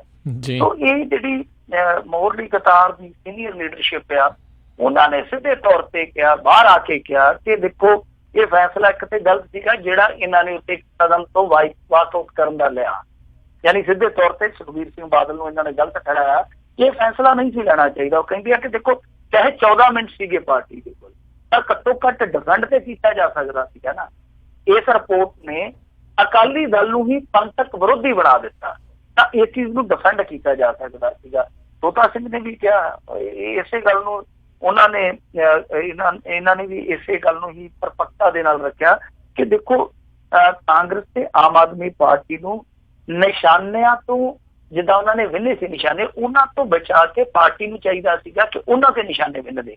ਪਰ ਇਸ ਚੀਜ਼ ਦੇ ਵਿੱਚ ਕਿਤੇ ਨਾ ਕਿਤੇ ਜਿਹੜਾ ਉਹ ਮੈਸੇਜ ਗਲਤ ਚਲੇ ਗਿਆ। ਤੋਤਾ ਸਿੰਘ ਜੀ ਵੀ ਕਹਿੰਦੇ ਆ, ਹੁਣ ਢੀਂਡਸਾ ਸਾਹਿਬ ਚਾਹੇ ਹੋਣ, ਚਾਹੇ ਸੇਖਵਾਂ ਸਾਹਿਬ, ਤੋਤਾ ਸਾਹਿਬ ਉਹ ਬਾਹਰ ਹੈ, ਤੋਤਾ ਸਿੰਘ ਸਾਹਿਬ ਜਿਹੜੇ ਉਹ ਬਾਹਰ ਆਏ ਆ, ਤਾਂ ਇਹ ਵੀ ਸਮਝਿਆ ਜਾਂਦਾ ਕਿ ਸ਼ਾਇਦ ਲੋਕਾਂ ਦਾ ਗੁੱਸਾ ਠੰਡਾ ਕਰਨ ਲਈ ਬਜ਼ੁਰਗਾਂ ਨੂੰ ਅੱਗੇ ਕੀਤਾ ਗਿਆ, ਕਿਉਂਕਿ ਬਜ਼ੁਰਗਾਂ 'ਚ ਬੜੀ ਤਾਕਤ ਹੁੰਦੀ। ਹੁਣ ਵੱਡਾ ਬਜ਼ੁਰਗ ਹੈ ਜਿਹੜਾ, ਉਹ ਤੇ ਨਹੀਂ ਛੇਤੀ ਆ ਸਕਦਾ। ਮੈਂ ਤੁਹਾਨੂੰ ਉਦੋਂ ਵੀ ਦੱਸਿਆ ਸੀਗਾ ਕਿ ਜਿੰਨੀਆਂ ਅੰਦਰੋਂ ਖਬਰਾਂ ਮਿਲਦੀਆਂ ਕਿ ਬਾਪੂ ਜੀ ਸੁਖਬੀਰ ਜੀ ਦੇ ਜਿਹੜੇ ਆ ਉਹ ਤੇ ਥੋੜੇ ਜਿਹੇ ਢਿੱਲੇ ਪੈ ਗਏ ਆ। ਹਾਲਾਂਕਿ ਕਹਿੰਦੇ ਕਿ ਚੜ੍ਹਦੀ ਕਲਾ, ਤੇ ਚਲੋ ਚੜ੍ਹਦੀ ਕਲਾ ਰਵੇ ਵੀ, ਪਰ ਉਹ ਦੱਸਦੇ ਆ ਕਿ ਕਾਫੀ ਇਸ ਮਾਹੌਲ ਤੋਂ ਜਿਹੜੇ ਮਾਯੂਸ ਨੇ। ਬਹਰਹਾਲ ਇਹ ਹੋ ਸਕਦਾ ਕਿ ਜਿਸ ਤਰੀਕੇ ਨਾਲ ਪ੍ਰਧਾਨ ਤੇ ਥੋੜਾ ਗੁੱਸਾ ਕੱਢਿਆ ਗਿਆ ਵੱਡਿਆਂ ਦੇ ਵੱਲੋਂ, ਕਿ ਇਹ ਦਰਸਾਉਣ ਦਾ ਯਤਨ ਕੀਤਾ ਗਿਆ ਹੋਵੇ ਕਿ ਹਾਂਜੀ ਹੁਣ ਸੁਖਬੀਰ ਸਿੰਘ ਬਾਦਲ ਮੰਨੇ ਜਾਂ ਨਾ ਮੰਨੇ, ਪਾਰਟੀ ਇਹ ਮੰਨਦੀ ਆ ਕਿ ਸੁਖਬੀਰ ਸਿੰਘ ਬਾਦਲ ਨੇ ਇਹ ਫੈਸਲੇ ਗਲਤ ਲਏ ਆ। ਹੁਣ ਜੇ ਇਹ ਮੰਨਦੇ ਆ, ਇਹ ਬਾਹਰ ਆ ਕੇ ਗੱਲ ਕਹਿ ਦਿੰਦੇ ਆ ਕਿ ਦੇਖੋ ਜੀ ਸੁਖਬੀਰ ਸਿੰਘ ਬਾਦਲ ਨੇ ਗਲਤ ਕੀਤਾ, ਤੇ ਫਿਰ ਇਹ ਵੀ ਕਹਿਣਾ ਚਾਹੀਦਾ ਸੀਗਾ ਜਦੋਂ ਉਹ ਗਲਤੀਆਂ ਕੀਤੀਆਂ ਜਿਹੜੀਆਂ ਗਲਤੀਆਂ ਨੇ ਬੇੜਾ ਗਰਕ ਕੀਤਾ ਕਿ ਸੁਖਬੀਰ ਜੀ ਤੁਸੀਂ ਇੱਥੇ ਗਲਤ ਹੋ, ਉਦੋਂ ਤੇ ਡਿਫੈਂਡ ਕਰਦੇ ਰਹੇ। ਉਦੋਂ ਤਾਂ ਕਹਿੰਦੇ ਸੀਗੇ ਕਿ ਪਾਰਟੀ ਪ੍ਰਧਾਨ ਹੈ ਜਿਹੜਾ, ਇਹ ਤੇ ਬਸ ਕੁਦਰਤ ਨੇ ਤੋਹਫਾ ਬਖਸ਼ਿਆ, ਤੇ ਕਦੇ ਬੰਦਾ ਹੀ ਹੈ ਨੀਗਾ। ਤੇ ਹੁਣ ਇਸ ਗੱਲ ਤੇ ਕਹਿੰਦੇ ਪਏ ਕਿ ਪ੍ਰਧਾਨ ਦਾ ਫੈਸਲਾ ਗਲਤ ਸੀਗਾ, ਪਰ ਜਿਹੜੇ ਪਿਛਲੇ ਗਲਤ ਫੈਸਲੇ ਸੀਗੇ ਜਿਨ੍ਹਾਂ ਕਰਕੇ ਇਹ ਗਲਤ ਫੈਸਲਿਆਂ ਤੱਕ ਨੌਬਤ ਆਈ ਆ, ਉਹਨਾਂ ਨੂੰ ਇਹਨਾਂ ਨੇ ਗਲਤ ਕਦੇ ਨਹੀਂ ਕਿਹਾ। ਇਹ ਜੇ ਕਿਹਾ ਵੀ ਆ ਇਹ ਸ਼ਾਇਦ ਅੰਦਰ ਖਾਤੇ ਕਿਹਾ, ਬਾਹਰੀ ਨਹੀਂ ਕਿਹਾ। ਤੋ ਅਕਾਲੀ ਦਲ ਲਈ ਸਥਿਤੀ ਆ ਜਿਹੜੀ ਉਹ ਹਾਲੇ ਵੀ ਠੀਕ ਨਹੀਂ ਹੋਈ। ਜਿਵੇਂ ਆਪਾਂ ਅੱਗੇ 2-3 ਤੋਂ ਗੱਲ ਕਰਦੇ ਆਏ, ਕੁਛ ਪਿੰਡਾਂ ਦੇ ਵਿੱਚ ਅਨਾਉਂਸਮੈਂਟਾਂ ਵੀ ਹੋ ਰਹੀਆਂ, ਕੁਛ ਪਿੰਡਾਂ 'ਚ ਇਸ਼ਤਿਹਾਰ ਵੀ ਲੱਗ ਰਹੇ, ਕੁਛ ਪਿੰਡਾਂ 'ਚ ਪੁਤਲੇ ਵੀ ਫੂਕੇ ਜਾ ਰਹੇ ਆ। ਮਾਹੌਲ ਸਾਜ਼ਗਾਰ ਨਹੀਂ ਹੈ ਅਕਾਲੀ ਦਲ ਵਾਸਤੇ। ਬਹਰਹਾਲ ਇਹਨਾਂ ਦੀ ਸੀਨੀਅਰ ਲੀਡਰਸ਼ਿਪ ਅੱਗੇ ਆਈ ਆ, ਪਰ ਕਾਸ਼ ਇਹ ਸੀਨੀਅਰ ਲੀਡਰਸ਼ਿਪ ਨੇ ਵਕਤ ਰਹਿੰਦਿਆਂ ਦਮ ਦਿਖਾਇਆ ਹੁੰਦਾ, ਬਾਦਲ ਪਰਿਵਾਰ ਦੇ ਅੱਗੇ ਇਹ ਲੀਡਰਸ਼ਿਪ ਝੁਕੀ ਨਾ ਹੁੰਦੀ ਆਪਣੇ ਮਫਾਦਾਂ ਵਾਸਤੇ, ਤਾਂ ਸ਼ਾਇਦ ਸ਼੍ਰੋਮਣੀ ਅਕਾਲੀ ਦਲ ਦੀ ਹਾਲਤ ਅਜੇ ਨਾ ਹੁੰਦੀ। ਜੀ ਜੀ ਜੀ। ਅਗਲੀ ਆਪਾਂ ਮਿੰਟੂ ਜੀ ਗੱਲ ਕਰਦੇ, ਕਹਿੰਦੇ ਡੀਜੀਪੀ ਬਨਾਮ ਡੀਜੀਪੀ, ਜੱਜ ਨਾਲ ਨੇੜਤਾ ਕਾਰਨ ਨਸ਼ੇ ਦੇ ਕਾਰੋਬਾਰ 'ਚ ਸ਼ਾਮਲ ਪੁਲਿਸ ਅਫਸਰਾਂ ਦੀ ਸੁਣਵਾਈ ਟਲੀ। ਦੇਖੋ ਡੀਜੀਪੀ ਬਨਾਮ ਡੀਜੀਪੀ ਸਰਲੇਖ ਵਧੀਆ ਦਿੱਤਾ ਗਿਆ ਖਬਰ ਨੂੰ। ਇਹ ਉਹੀ ਆ ਲੜਾਈ ਜਿੱਦਾਂ ਆਪਾਂ ਪਿਛਲੇ ਕੁਛ ਮਹੀਨਿਆਂ ਤੋਂ ਦੇਖਦੇ ਆਏ ਆ ਕਿ SIT ਬਣੀ ਸੀਗੀ, ਤਾਂ SIT ਨੇ ਇੱਕ ਰਿਪੋਰਟ ਦੇ ਦਿੱਤੀ ਸੀਗੀ ਜਾ ਕੇ ਹਾਈ ਕੋਰਟ ਦੇ ਵਿੱਚ ਕਿ ਕੁਛ ਬਹੁਤ ਵੱਡੇ ਰੈਂਕ ਦੇ ਜਿਹੜੇ ਪੁਲਿਸ ਅਧਿਕਾਰੀ ਆ ਉਹ ਵੀ ਨਸ਼ੇ ਦੇ ਨਾਲ ਮੂੰਹ ਕਾਲਾ ਕਰੀ ਬੈਠੇ ਆ। ਉਸ ਮਾਮਲੇ ਦੇ ਵਿੱਚ ਸੁਣਵਾਈ ਹੋਣੀ ਸੀਗੀ ਹਾਈ ਕੋਰਟ ਦੇ ਵਿੱਚ। ਅੱਜ ਜਦੋਂ ਸੁਣਵਾਈ ਹੋਈ ਆ ਤੇ ਦੱਸਦੇ ਆ ਕਿ ਜਿਨ੍ਹਾਂ ਨੇ ਇਹ ਰਿਪੋਰਟ ਬਣਾਈ ਆ, ਰਿਪੋਰਟ ਦਾਖਲ ਕੀਤੀ ਅਦਾਲਤ ਦੇ ਵਿੱਚ, ਸਿਧਾਰਥ ਚਟੋਪਾਧਿਆਇਆ ਜੀ, ਉਹਨਾਂ ਦੇ ਪੁੱਤਰ ਦੀ ਜੱਜ ਨਾਲ ਨੇੜਤਾ ਨਿਕਲ ਆਈ ਹੈ। ਤਾਂ ਇਹ ਦਸਤੂਰ ਹੈ, ਵੈਸੇ ਹੋ ਜਾਂਦਾ ਹੈ, ਐਸੀ ਗੱਲ ਨਹੀਂ ਹੈ, ਇਹਨੂੰ ਗਲਤ ਨਹੀਂ ਲੈਣਾ ਚਾਹੀਦਾ, ਗਲਤ ਵੇ ਨਾਲ ਨਹੀਂ ਲੈ ਸਕਦੇ ਅਸੀਂ ਕਿ ਸਾਰਾ ਮਾਮਲਾ ਜੀ ਉਹ ਏਦਾਂ ਫਿਕਸ ਹੈ। ਇਹ ਹੋ ਜਾਂਦਾ ਜਦੋਂ ਕਿਤੇ ਵੀ ਇਸ ਤਰ੍ਹਾਂ ਦਾ ਕੋਈ ਲਿੰਕ ਨਿਕਲ ਆਉਂਦਾ ਤਾਂ ਉਦੋਂ ਜੱਜ ਕਈ ਵਾਰ ਆਪ ਹੀ ਕਹਿ ਦਿੰਦੇ ਆ ਕਿ ਆ ਫਲਾਣਾ ਮਾਮਲਾ, ਜਿੱਦਾਂ ਹੁਣ ਮੰਨ ਲਓ ਕੋਈ ਉਹਦਾ ਰਿਸ਼ਤੇਦਾਰ ਹੈ ਜੱਜ ਦਾ, ਜਿੱਦਾਂ ਕੋਈ ਪੁੱਤਰ ਹੈ ਜਾਂ ਕੋਈ ਕਜ਼ਨ ਹੈ, ਉਹ ਵਕਾਲਤ ਕਰਦਾ, ਤਾਂ ਉਹ ਕੇਸ ਲੈ ਕੇ ਉਹਦੀ ਅਦਾਲਤ 'ਚ ਆ ਜਾਂਦਾ, ਕੇਸ ਲੱਗ ਜਾਂਦਾ, ਤਾਂ ਜੱਜ ਆਪਣੇ ਆਪ ਵੀ ਕਈ ਵਾਰ ਕਹਿ ਦਿੰਦੇ ਆ ਕਿ ਦੇਖੋ ਇੱਥੇ ਮਸਲਾ ਜਿਹੜਾ ਉਹ ਹਿੱਤਾਂ ਦਾ, ਤਾਂ ਅਸੀਂ ਆਪਣੇ ਆਪ ਨੂੰ ਕੇਸ ਤੋਂ ਅਲੱਗ ਕਰਦੇ ਹਾਂ। ਤਾਂ ਇਹੋ ਜਿਹਾ ਮਸਲਾ ਸੀਗਾ ਕਿ ਸਿਧਾਰਥ ਚਟੋਪਾਧਿਆਇਆ ਦੇ ਜਿਹੜੇ ਪੁੱਤਰ ਆ ਉਹਨਾਂ ਦੀ ਜੱਜ ਦੇ ਨਾਲ ਨਜ਼ਦੀਕੀ, ਉਹਨਾਂ ਨੇ ਕੰਮ ਕੀਤਾ ਵਾ ਕਿਤੇ ਸ਼ਾਇਦ ਪ੍ਰਸ਼ਾਸਕੀ ਵਿਭਾਗ ਦੇ ਵਿੱਚ। ਤਾਂ ਇਹਨਾਂ ਨੇ ਅਦਾਲਤ ਦੇ ਜਿਹੜੇ ਪ੍ਰਸ਼ਾਸਕੀ ਵਿਭਾਗ ਦੇ ਕਰਤਾ ਧਰਤਾ ਨੇ, ਉਹਨਾਂ ਨੇ ਇਸ ਕੇਸ ਨੂੰ ਜਿਹੜਾ ਉਹ ਦੂਸਰੀ ਬੈਂਚ ਦੇ ਕੋਲ ਹੁਣ ਮੂਵ ਕਰ ਦਿੱਤਾ। ਤਾਂ ਇਹਦਾ ਮਤਲਬ ਹੈ ਕਿ ਜਿਹੜੀ ਅੱਜ ਸੁਣਵਾਈ ਹੋਣੀ ਸੀ, ਕਿਉਂਕਿ ਸੀਲਬੰਦ ਰਿਪੋਰਟ ਜਿਹੜੀ ਆ ਉਹ ਹਾਈ ਕੋਰਟ ਦੇ ਵਿੱਚ ਪਹਿਲਾਂ ਹੀ ਦਾਖਲ ਹੋ ਚੁੱਕੀ ਆ, ਤਾਂ ਉਹਦੇ ਤੇ ਅੱਗੇ ਕਾਰਵਾਈ ਹੋਣੀ ਸੀ, ਫਰਦਰ ਕਾਰਵਾਈ ਜਿਹਨੂੰ ਆਪਾਂ ਕਹਿੰਦੇ ਆ, ਉਹ ਇੱਕ ਵਾਰੀ ਰੁਕ ਗਈ ਆ। ਹੁਣ ਅਗਲੀ ਤਰੀਕ ਤੇ ਮਸਲਾ ਜਿਹੜਾ ਉਹ ਆਰ ਪਾਰ ਲੱਗੂਗਾ। ਪਰ ਨਸ਼ੇ ਦੇ ਨਾਲ ਜੁੜਿਆ ਇੱਕ ਹੋਰ ਦੂਸਰਾ ਮਾਮਲਾ ਜਿਹੜਾ ਉਹ ਵੀ ਅੱਜ ਇੱਕ ਮਹੱਤਵਪੂਰਨ ਮੋੜ ਤੇ ਪਹੁੰਚਿਆ, ਉਹ ਲਾ ਤਸਕਰੀ ਮਾਮਲਾ ਜਿਹੜਾ, ਉਹਦੇ ਵਿੱਚ ਵੀ ਦੱਸਦੇ ਆ ਕਿ ਜਿਹੜੇ ਮੁਲਜ਼ਮ ਬਣਾਏ ਗਏ ਸਰਵਣ ਸਿੰਘ ਦੀ ਫਲੌਰ, ਉਹਨਾਂ ਦੇ ਬੇਟੇ ਦਮਨਵੀਰ, ਅਵਿਨਾਸ਼ ਚੰਦਰ, ਜਗਜੀਤ ਚਹਿਲ, ਉਹਨਾਂ ਦੀ ਪਤਨੀ ਹੈ ਜਿਹੜੀ ਇੰਦਰਜੀਤ ਕੌਰ ਚਾਹਲ, ਇਹਨਾਂ ਨੇ ਸਾਰਿਆਂ ਨੇ ਜਿਹੜੀ ਉਹ ਡਿਸਚਾਰਜ ਕਰਨ ਦੀ ਅਰਜ਼ੀ ਲਾਈ ਸੀਗੀ, ਅਦਾਲਤ ਨੇ ਖਾਰਜ ਕਰ ਦਿੱਤਾ। ਤਾਂ ਹੁਣ ਫਲੋਰ ਸਾਹਿਬ ਦੇ ਸਮੇਤ 18 ਬੰਦਿਆਂ ਦੇ ਖਿਲਾਫ ਈਡੀ ਨੇ ਚਲਾਨ ਪੇਸ਼ ਕਰ ਦਿੱਤਾ ਹੈ। ਸੋ ਇਹ ਆਖਰੀ ਚਲਾਨ ਆ ਇਸ ਮਾਮਲੇ ਦੇ ਵਿੱਚ। ਹੁਣ ਜਦੋਂ ਆਖਰੀ ਚਲਾਨ ਪੇਸ਼ ਹੋ ਗਿਆ, ਵੈਸੇ ਈਡੀ ਦੇ ਚਲਾਨ ਦੇ ਵਿੱਚ ਇਹ ਵੇਖਣ ਵਾਲੀ ਗੱਲ ਹੋਏਗੀ ਕਿ ਆਹ ਤੇ ਚਲੋ ਹੈਗੇ ਹੀ ਆ ਥੋੜੇ ਜਿਹੇ ਸਿਆਸਤਦਾਨ, ਇੱਕ ਵੱਡਾ ਸਿਆਸਤਦਾਨ, ਚਰਚਿਤ ਸਿਆਸਤਦਾਨ ਜਿਹੜਾ ਮਾਫੀਆ ਮੰਗਾਉਣ ਲਈ ਵੀ ਚਰਚਾ ਦਾ ਉਹ ਕੇਂਦਰ ਬਣ ਜਾਂਦਾ ਕਈ ਵਾਰੀ, ਕਿ ਉਹਦਾ ਕੋਈ ਜ਼ਿਕਰ ਵਿਕਰ ਹੈਗਾ? ਕਿਉਂਕਿ ਈਡੀ ਦਾ ਇਹ ਆਖਰੀ ਚਲਾਨ ਆ ਤੇ ਈਡੀ ਦੇ ਫੇਰ ਦੇ ਵਿੱਚ ਹੀ ਉਹ ਫਸਿਆ ਸੀਗਾ ਵਿਕਰਮ ਸਿੰਘ ਮਜੀਠੀਆ। ਹੁਣ ਦੇਖਣਾ ਇਹ ਆ ਕਿ ਚਲਾਨ ਦੇ ਵਿੱਚ ਈਡੀ ਨੇ ਕੀ ਪੇਸ਼ ਕੀਤਾ। ਵੈਸੇ ਕਿਉਂਕਿ ਇਹ ਮਾਮਲਾ ਕਈ ਪੱਖਾਂ ਤੋਂ, ਈਡੀ ਦੀ ਆਪਣੀ ਜਾਂਚ ਆ, ਪੰਜਾਬ ਪੁਲਿਸ ਦੀ ਆਪਣੀ ਜਾਂਚ ਆ, ਤੋ ਵੇਖਣਾ ਮਹੱਤਵਪੂਰਨ ਹੋਊਗਾ ਕਿ ਈਡੀ ਦੇ ਚਲਾਨ ਦੇ ਵਿੱਚ ਕੀ ਕੀ ਚੀਜ਼ਾਂ ਲਿਖੀਆਂ ਗਈਆਂ, ਕਿਉਂਕਿ ਚਲਾਨ ਬਹੁਤ ਵੱਡਾ ਹੁੰਦਾ ਇਹੋ ਜਿਹੇ ਕੇਸਾਂ ਦਾ। ਤੋ ਇਸ ਮਾਮਲੇ ਦੇ ਵਿੱਚ ਇੱਕ ਮਹੱਤਵਪੂਰਨ ਮੋੜ ਆ ਕਿ ਆਖਰੀ ਚਲਾਨ ਪੇਸ਼ ਹੋ ਗਿਆ। ਉਮੀਦ ਬੱਝੀ ਆ ਕਿ ਇਹ ਟਰਾਇਲ ਹੈ ਜਿਹੜਾ ਹੁਣ ਥੋੜਾ ਜਿਹਾ ਤੇਜ਼ ਦੌੜੇਗਾ, ਕਿਉਂਕਿ ਅੱਗੇ ਤੇ ਬਹੁਤ ਸੁਸਤ ਰਫ਼ਤਾਰੀ ਦੇ ਨਾਲ ਚੱਲਦਾ ਪਿਆ ਸੀ। ਜੀ ਅਗਲੀ ਜਿਹੜੀ ਆਪਾਂ ਮਿੰਟੂ ਜੀ ਗੱਲ ਕਰਦੇ, ਨਸ਼ੇ ਲਾਉਣ ਦੇ ਦੋਸ਼ ਚੱਲ ਰਿਹਾ, ਜਿਹੜਾ ਡੀਐਸਪੀ ਹਾਈ ਕੋਰਟ ਪਹੁੰਚਿਆ। ਇਹ ਡੀਐਸਪੀ ਓਡੀਐਸਪੀ ਆ ਜਿਹਦਾ ਭਰਾ ਬਹੁਤ ਤਗੜਾ ਹਾਕੀ ਪਲੇਅਰ ਸੀਗਾ, ਫਿਰ ਇਹ ਵੀ ਹਾਕੀ ਖੇਡਣ ਲੱਗਾ, ਇਹ ਵੀ ਚੰਗਾ ਆਪਣੇ ਬਾਅਦ ਦੇ ਵਿੱਚ ਡੀਐਸਪੀ ਬਣ ਗਿਆ।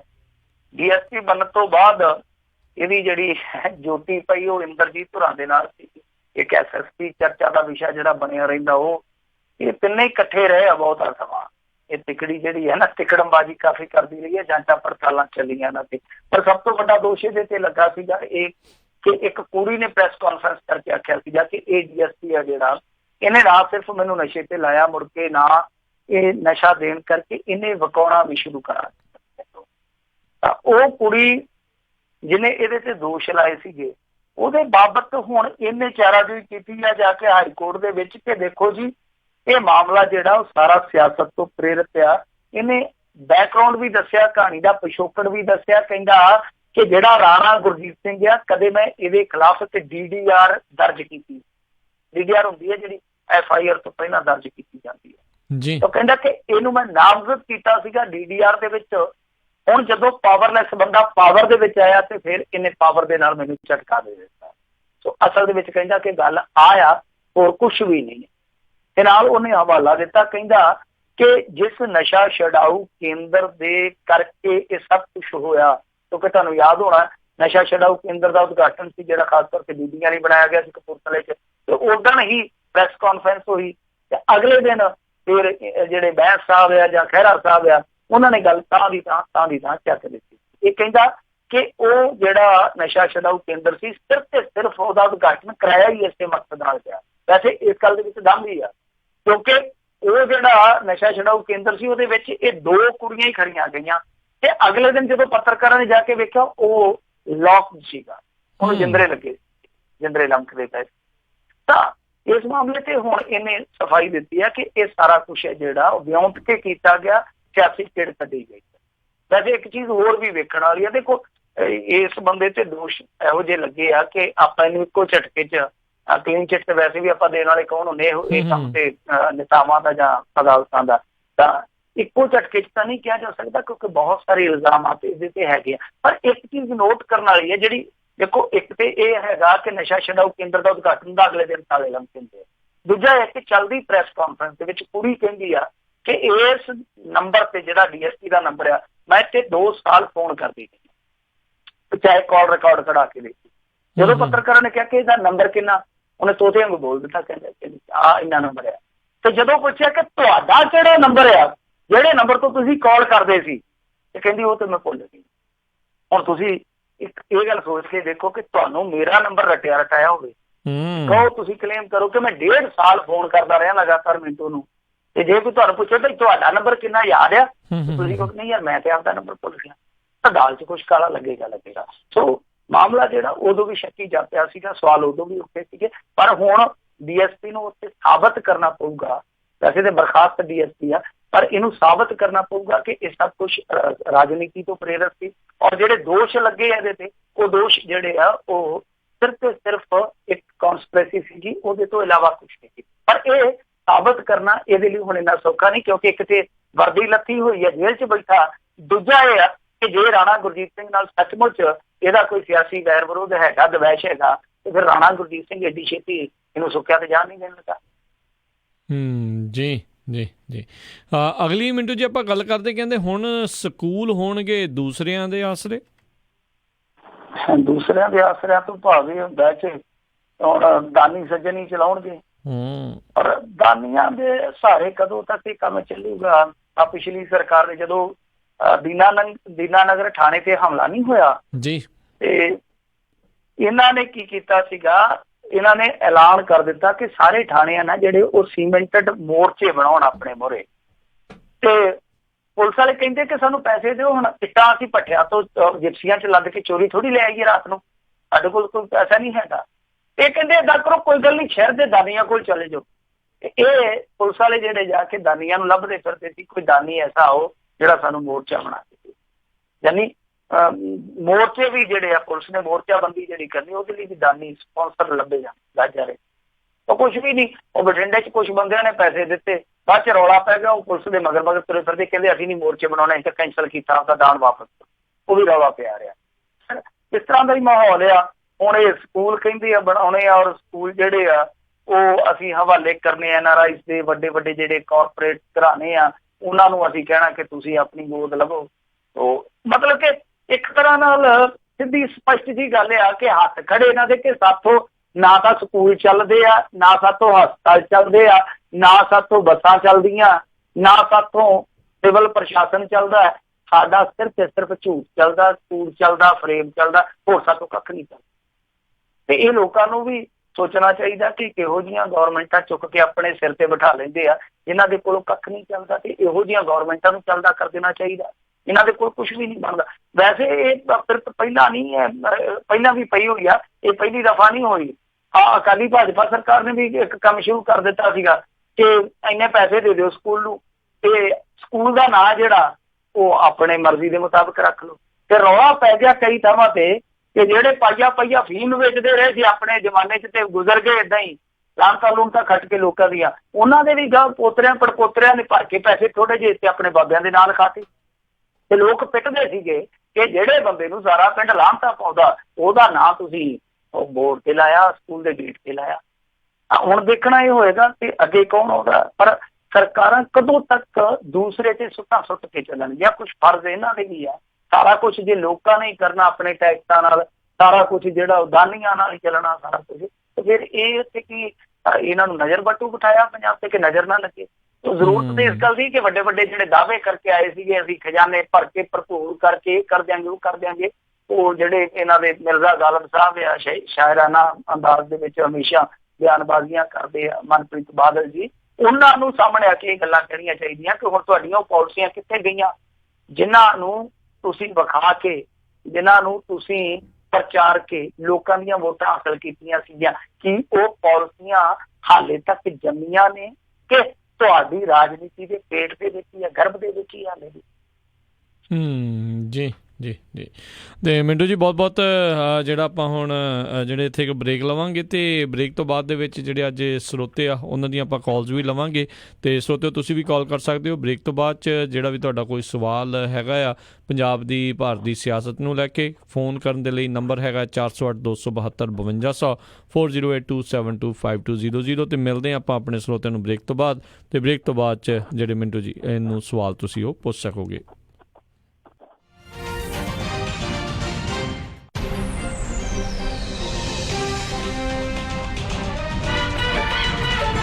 हाँ जी, मैं हाँ राज गो सैटेलाइट सिटी तो ਤੁਹਾਡਾ ਆਪਣਾ ਡਿਸ਼ ਲੋਕਲ ਰਿਟੇਲਰ। ਡਿਸ਼ ਪੂਰੇ USA ਦੇ ਵਿੱਚ ਇੰਟਰਨੈਸ਼ਨਲ ਪ੍ਰੋਗਰਾਮਸ ਦਾ ਟੌਪ ਦਾ ਪ੍ਰੋਵਾਈਡਰ ਹੈ, ਜਿਸ ਦੇ ਵਿੱਚ ਗੁਰਬਾਣੀ, ਤਾਜ਼ਾ ਤਰੀਨ ਖਬਰਾਂ ਦੇ ਨਾਲ ਤੁਸੀਂ ਦੇਖ ਸਕਦੇ ਹੋ ਆਪਣੇ ਮਨਪਸੰਦੀਦਾ ਕ੍ਰਿਕਟ ਦੇ ਮੈਚ ਅਤੇ ਕਬੱਡੀ ਵੀ। ਪੰਜਾਬ ਦੀ ਧਰਤੀ ਦੇ ਨਾਲ ਤੁਹਾਨੂੰ ਪੂਰੀ ਤਰ੍ਹਾਂ ਜੋੜ ਕੇ ਰੱਖਦਾ ਹੈ, ਜੋ ਕਿ ਤੁਹਾਨੂੰ ਉਪਲਬਧ ਕਰਵਾਉਂਦਾ ਹੈ ਜਸ ਪੰਜਾਬੀ, PTC ਤੇ ਵਿਲੋ ਕ੍ਰਿਕਟ। ਜੋ ਵੀ ਤੁਸੀਂ ਦੇਖਣਾ ਪਸੰਦ ਕਰਦੇ ਹੋ ਉਹੀ ਤੁਹਾਨੂੰ ਉਪਲਬਧ ਕਰਵਾਉਂਦਾ ਹੈ। ਪੰਜਾਬੀ ਪੈਕੇजेस ਚੋਂ ਪੰਜਾਬੀ ਮੈਗਾ ਪੈਕ ਤੇ ਸਪੈਸ਼ਲ ਆਫਰ। ਗੋ ਸੈਟੇਲਾਈਟ ਸਿਟੀ ਤੁਹਾਨੂੰ ਫ੍ਰੀ ਸਟੈਂਡਰਡ ਇੰਸਟਾਲੇਸ਼ਨ ਦੇ ਨਾਲ ਇੰਟਰਨੈਸ਼ਨਲ ਪੈਕੇਜ ਦੀ ਐਕਟੀਵੇਸ਼ਨ ਅਤੇ $100 ਦਾ ਗਿਫਟ ਕਾਰਡ ਵੀ ਦੇਣਗੇ। Jas Punjabi for you, PTC for you ਤੇ ਹੋਰ ਵੀ ਬਹੁਤ ਕੁਝ। ਇਸ ਦੇ ਬਾਰੇ ਹੋਰ ਜਾਣਕਾਰੀ ਲਈ ਕਾਲ ਗੋ ਸੈਟੇਲਾਈਟ ਸਿਟੀ 530 770 1192 530 770 1192 ਜਾਂ ਵਿਜ਼ਿਟ ਕਰੋ gosatcity.com। Restrictions apply. Call for details.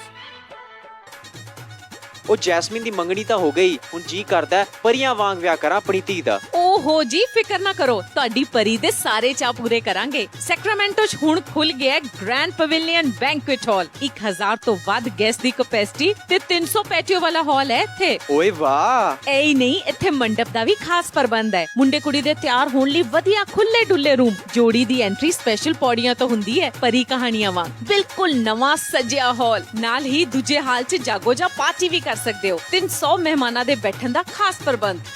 ਵਧੀਆ ਸਵਾਦ ਖਾਣਾ ਪੂਜਾ ਇੰਡੀਅਨ ਗ੍ਰਿਲ ਵੱਲੋਂ। ਤੇ ਪਾਰਕਿੰਗ ਉਹਦੀ ਤਾਂ ਟੈਨਸ਼ਨ ਹੀ ਨਾ ਲਓ, ਵਧੀਆ ਖੁੱਲੀ ਡੁੱਲੀ ਪਾਰਕਿੰਗ। ਬਸ ਛੇਤੀ ਕਾਲ ਕਰੋ ਤੇ ਅੱਜ ਹੀ ਬੁੱਕ ਕਰਾਓ। ਗ੍ਰੈਂਡ ਪਵੇਲੀਅਨ ਬੈਂਕੁਏਟ ਹਾਲ, 26 ਮੈਸੀ ਕੋਰਟ, ਸੈਕਰਾਮੈਂਟੋ। ਫੋਨ 9167307822 ਤੇ 9163963853। ਯਾਦ ਹੈ ਨਾ? ਗ੍ਰੈਂਡ ਪਵੇਲੀਅਨ ਬੈਂਕੁਏਟ ਹਾਲ, ਸੈਕਰਾਮੈਂਟੋ। ਕੀ ਤੁਸੀਂ ਵੀ ਡਾਈਟ ਅਤੇ ਐਕਸਰਸਾਈਜ਼ ਕਰਕੇ ਅੱਕ ਚੁੱਕੇ ਹੋ ਤੇ ਤੁਹਾਡਾ ਭਾਰ ਨਹੀਂ ਘਟ ਰਿਹਾ? ਘਬਰਾਉਣ ਦੀ ਬਿਲਕੁਲ ਵੀ ਜ਼ਰੂਰਤ ਨਹੀਂ। ਤੁਹਾਡੇ ਕੋਲ ਪਹੁੰਚ ਰਹੇ ਨੇ doctor GS Jammu, free weight loss surgery awareness seminar ਲੈ ਕੇ ਸੈਕਰਾਮੈਂਟੋ ਦੇ ਵਿੱਚ 17 ਸਤੰਬਰ ਨੂੰ ਸ਼ਾਮੀ 6 ਵਜੇ ਤੋਂ ਰਾਤੀ 8 ਵਜੇ ਤੱਕ 4 ਪੁਆਇੰਟਸ ਬਾਈ ਸ਼ੈਰਟਨ ਸੈਕਰਾਮੈਂਟੋ ਵਿਖੇ, ਜੋ ਕਿ ਬੈਰੀਐਟ੍ਰਿਕ ਸਰਜਰੀ ਬਾਰੇ ਤੁਹਾਨੂੰ ਜਾਣਕਾਰੀ ਦੇਣਗੇ। ਇਸ ਸਰਜਰੀ ਦੇ ਨਾਲ ਤੁਸੀਂ ਆਪਣਾ ਭਾਰ ਵੀ ਘਟਾ ਸਕਦੇ ਹੋ ਅਤੇ ਇਸ ਦੇ ਨਾਲ ਹਾਈ ਬਲੱਡ ਪ੍ਰੈਸ਼ਰ, ਜੋੜਾਂ ਦਾ ਦਰਦ, ਡਾਇਬੀਟੀਜ਼ ਅਤੇ ਹਾਈ ਕੋਲੇਸਟ੍ਰੋਲ ਤੋਂ ਵੀ ਛੁਟਕਾਰਾ ਪਾ ਸਕਦੇ। ਅਤੇ ਇਹਨਾਂ ਸੈਮੀਨਾਰਸ ਤੇ ਤੁਸੀਂ ਮਿਲ ਸਕੋਗੇ ਉਹਨਾਂ ਵੀਰਾਂ ਭੈਣਾਂ ਨੂੰ ਜਿਨ੍ਹਾਂ ਨੇ ਬੈਰੀਐਟ੍ਰਿਕ ਸਰਜਰੀ ਕਰਵਾਈ ਹੈ ਅਤੇ ਲਾਭ ਪ੍ਰਾਪਤ ਕੀਤਾ ਹੈ। ਇਹਨਾਂ ਸੈਮੀਨਾਰਸ ਨੂੰ ਅਟੈਂਡ ਕਰਨ ਵਾਸਤੇ ਫ੍ਰੀ ਰਜਿਸਟ੍ਰੇਸ਼ਨ ਲਈ ਗੱਲ ਕਰ ਸਕਦੇ ਹੋ ਜਾਂ ਫਿਰ WhatsApp ਕਰ ਸਕਦੇ ਹੋ ਕੈਨੇਡਾ ਦੇ ਨੰਬਰ ਤੇ ਕਿਰਨ ਰਾਏ 905 791 7777 9057917777 ਜਾਂ ਫਿਰ ਵਿਜ਼ਿਟ ਕਰ ਸਕਦੇ ਹੋ www.jammuhospital.com ਤੇ। ਇਹ ਹੈ Punjabi radio USA। India market ਦੀਆਂ ਦੋਨੋਂ ਲੋਕੇਸ਼ਨਸ ਤੇ ਲੱਗ ਚੁੱਕੀ ਹੈ ਭਾਰੀ ਸੇਲ, ਜਿੱਥੋਂ ਖਰੀਦ ਸਕਦੇ ਹੋ ਇੰਡੀਅਨ, ਪਾਕਿਸਤਾਨੀ ਅਤੇ ਫਿਜ਼ੀਅਨ ਗਰੋਸਰੀ ਅਤੇ ਹਰ ਇੱਕ ਤਰ੍ਹਾਂ ਦਾ ਪੂਜਾ ਦਾ ਸਮਾਨ, ਤਾਜ਼ੀਆਂ ਸਬਜ਼ੀਆਂ, ਫਲ ਫਰੂਟ ਅਤੇ ਮਠਿਆਈਆਂ। ਆਰਗੈਨਿਕ ਗਰੋਸਰੀ ਦੇ ਨਾਲ ਪੰਜਾਬੀ ਰੇਡੀਓ USA ਦੇ ਸੈੱਟ ਵੀ ਮਿਲਦੇ ਹਨ ਅਤੇ ਲੈ ਸਕਦੇ ਹੋ ਗੁਰਬਾਨੀ ਰੇਡੀਓ। ਇਹ ਸੈਕਰਾਮੈਂਟੋ ਦੇ ਸਾਰੇ ਸਟੋਰਾਂ ਦਾ ਪ੍ਰਾਈਸ ਮੈਚ ਕਰਦੇ ਹਨ ਅਤੇ ਇਹਨਾਂ ਤੋਂ ਤੁਸੀਂ ਆਈਬ੍ਰੋ ਥ੍ਰੈਡਿੰਗ ਵੀ ਕਰਵਾ ਸਕਦੇ ਹੋ। Roseville location 1265 Pleasant Grove Boulevard number 100, Human Learning Center ਦੇ ਬਿਲਕੁਲ ਨਾਲ ਅਤੇ Arco AM/PM ਗੈਸ ਸਟੇਸ਼ਨ ਦੇ ਬਿਲਕੁਲ ਪਿੱਛੇ। ਤੇ Roseville ਲੋਕੇਸ਼ਨ ਦੇ ਲਈ ਗੱਲ ਕਰ ਸਕਦੇ ਹੋ ਵਰਿੰਦਰ ਜੀ ਨਾਲ 9167867666 916 786 7666 ਅਤੇ ਐਂਟੇਲੋਪ ਲੋਕੇਸ਼ਨ ਦੇ ਵਾਸਤੇ 5203 Elkhorn Boulevard Antelope। ਵਧੇਰੇ ਜਾਣਕਾਰੀ ਲਈ ਗੱਲ ਕਰ ਸਕਦੇ ਹੋ ਕਸ਼ਮੀਰ ਜੀ ਨਾਲ 9163385511 916 338 5511 ਇੰਡੀਆ ਮਾਰਕੀਟ। ਹਾਂਜੀ ਦੋਸਤੋ, ਸਤਿ ਸ੍ਰੀ ਅਕਾਲ। ਤੁਹਾਡਾ ਆਪਣਾ ਹੈ ਧਾਮੀ ਫਰਮ ਦ UK। ਸੁਣਦੇ ਰਹਿਣਾ Punjabi radio USA। Make sure you spread the word, ਸਾਰਿਆਂ ਨੂੰ ਪਤਾ ਲੱਗੇ ਕਿ ਰੇਡੀਓ ਨੰਬਰ 1 ਹੀ ਹੈ।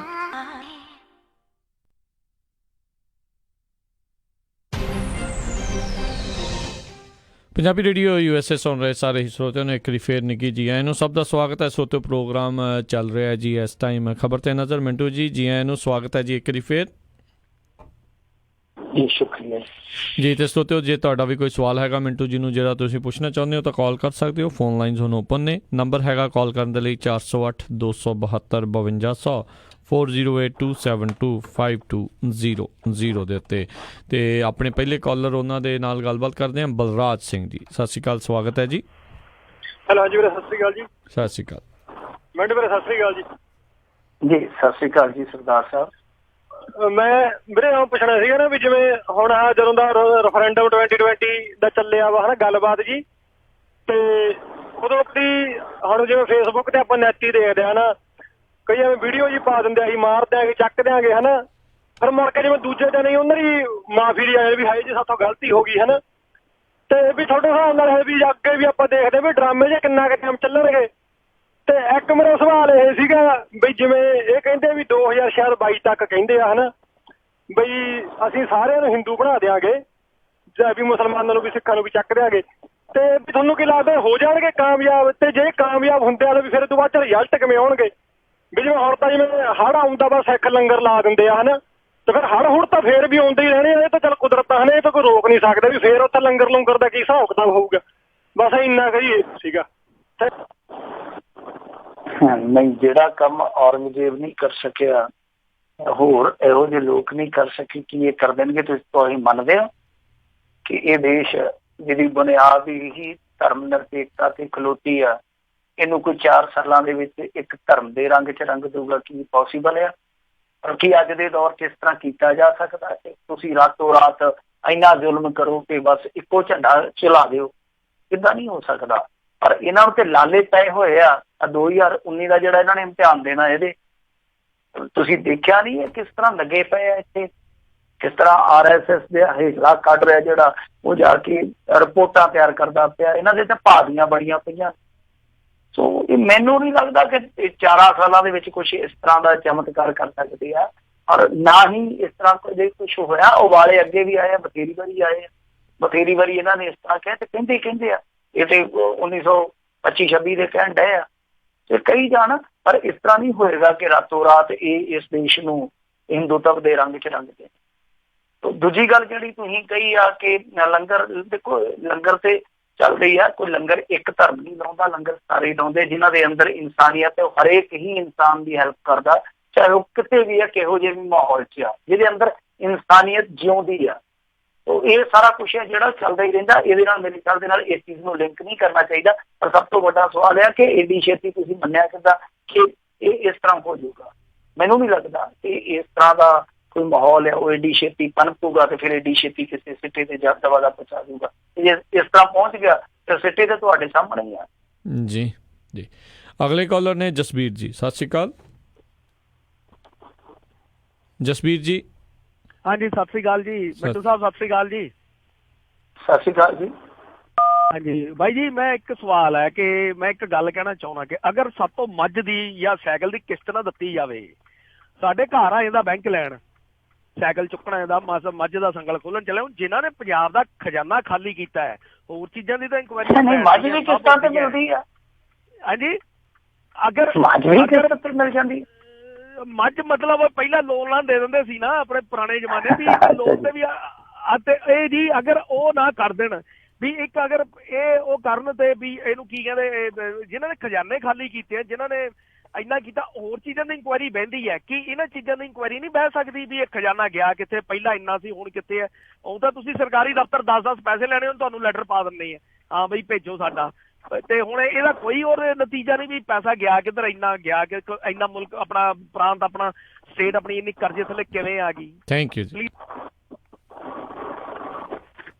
ਦੇਖੋ ਹੁਣ ਨੂੰ ਕੀ ਨਹੀਂ ਹੋ ਸਕਦਾ। ਔਰ ਮੈਂ ਕਹਿੰਦਾ ਹੁੰਦਾ ਕਿ ਹੁਣ ਤੱਕ ਦਾ ਜੇ ਹਿਸਟਰੀ ਦਾ ਸਭ ਤੋਂ ਵੱਡਾ ਘੁਟਾਲਾ ਕੱਢਣਾ ਹੋਵੇ ਨਾ ਇੰਡੀਆ ਦੇ ਵਿੱਚ, ਉਹ ਇਹੋ ਹੀ ਨਿਕਲੇਗਾ ਕਿ ਜਿਹੜੇ ਲੋਕ ਹੁਕਮਰਾਨ ਹੁੰਦੇ ਸੀਗੇ ਜਦੋਂ ਉਹ ਗਏ ਤਾਂ ਜਿਹੜਾ ਉਹਨਾਂ ਨੇ ਇਸ ਸਟੇਟ ਦਾ ਖਜ਼ਾਨਾ ਲੁੱਟਿਆ, ਜੇ ਇਹਦੀ ਕੈਲਕੂਲੇਸ਼ਨ ਕਰ ਲਈ ਜਾਵੇ, ਸਾਰੀ ਜਾਂਚ ਪੜਤਾਲ ਕਰ ਲਈ ਜਾਵੇ, ਤਾਂ ਮੇਰੇ ਖਿਆਲ ਦੇ ਨਾਲ ਹਿਸਟਰੀ ਦਾ ਸਭ ਤੋਂ ਵੱਡਾ ਘੁਟਾਲਾ ਇਹੋ ਨਿਕਲੂਗਾ।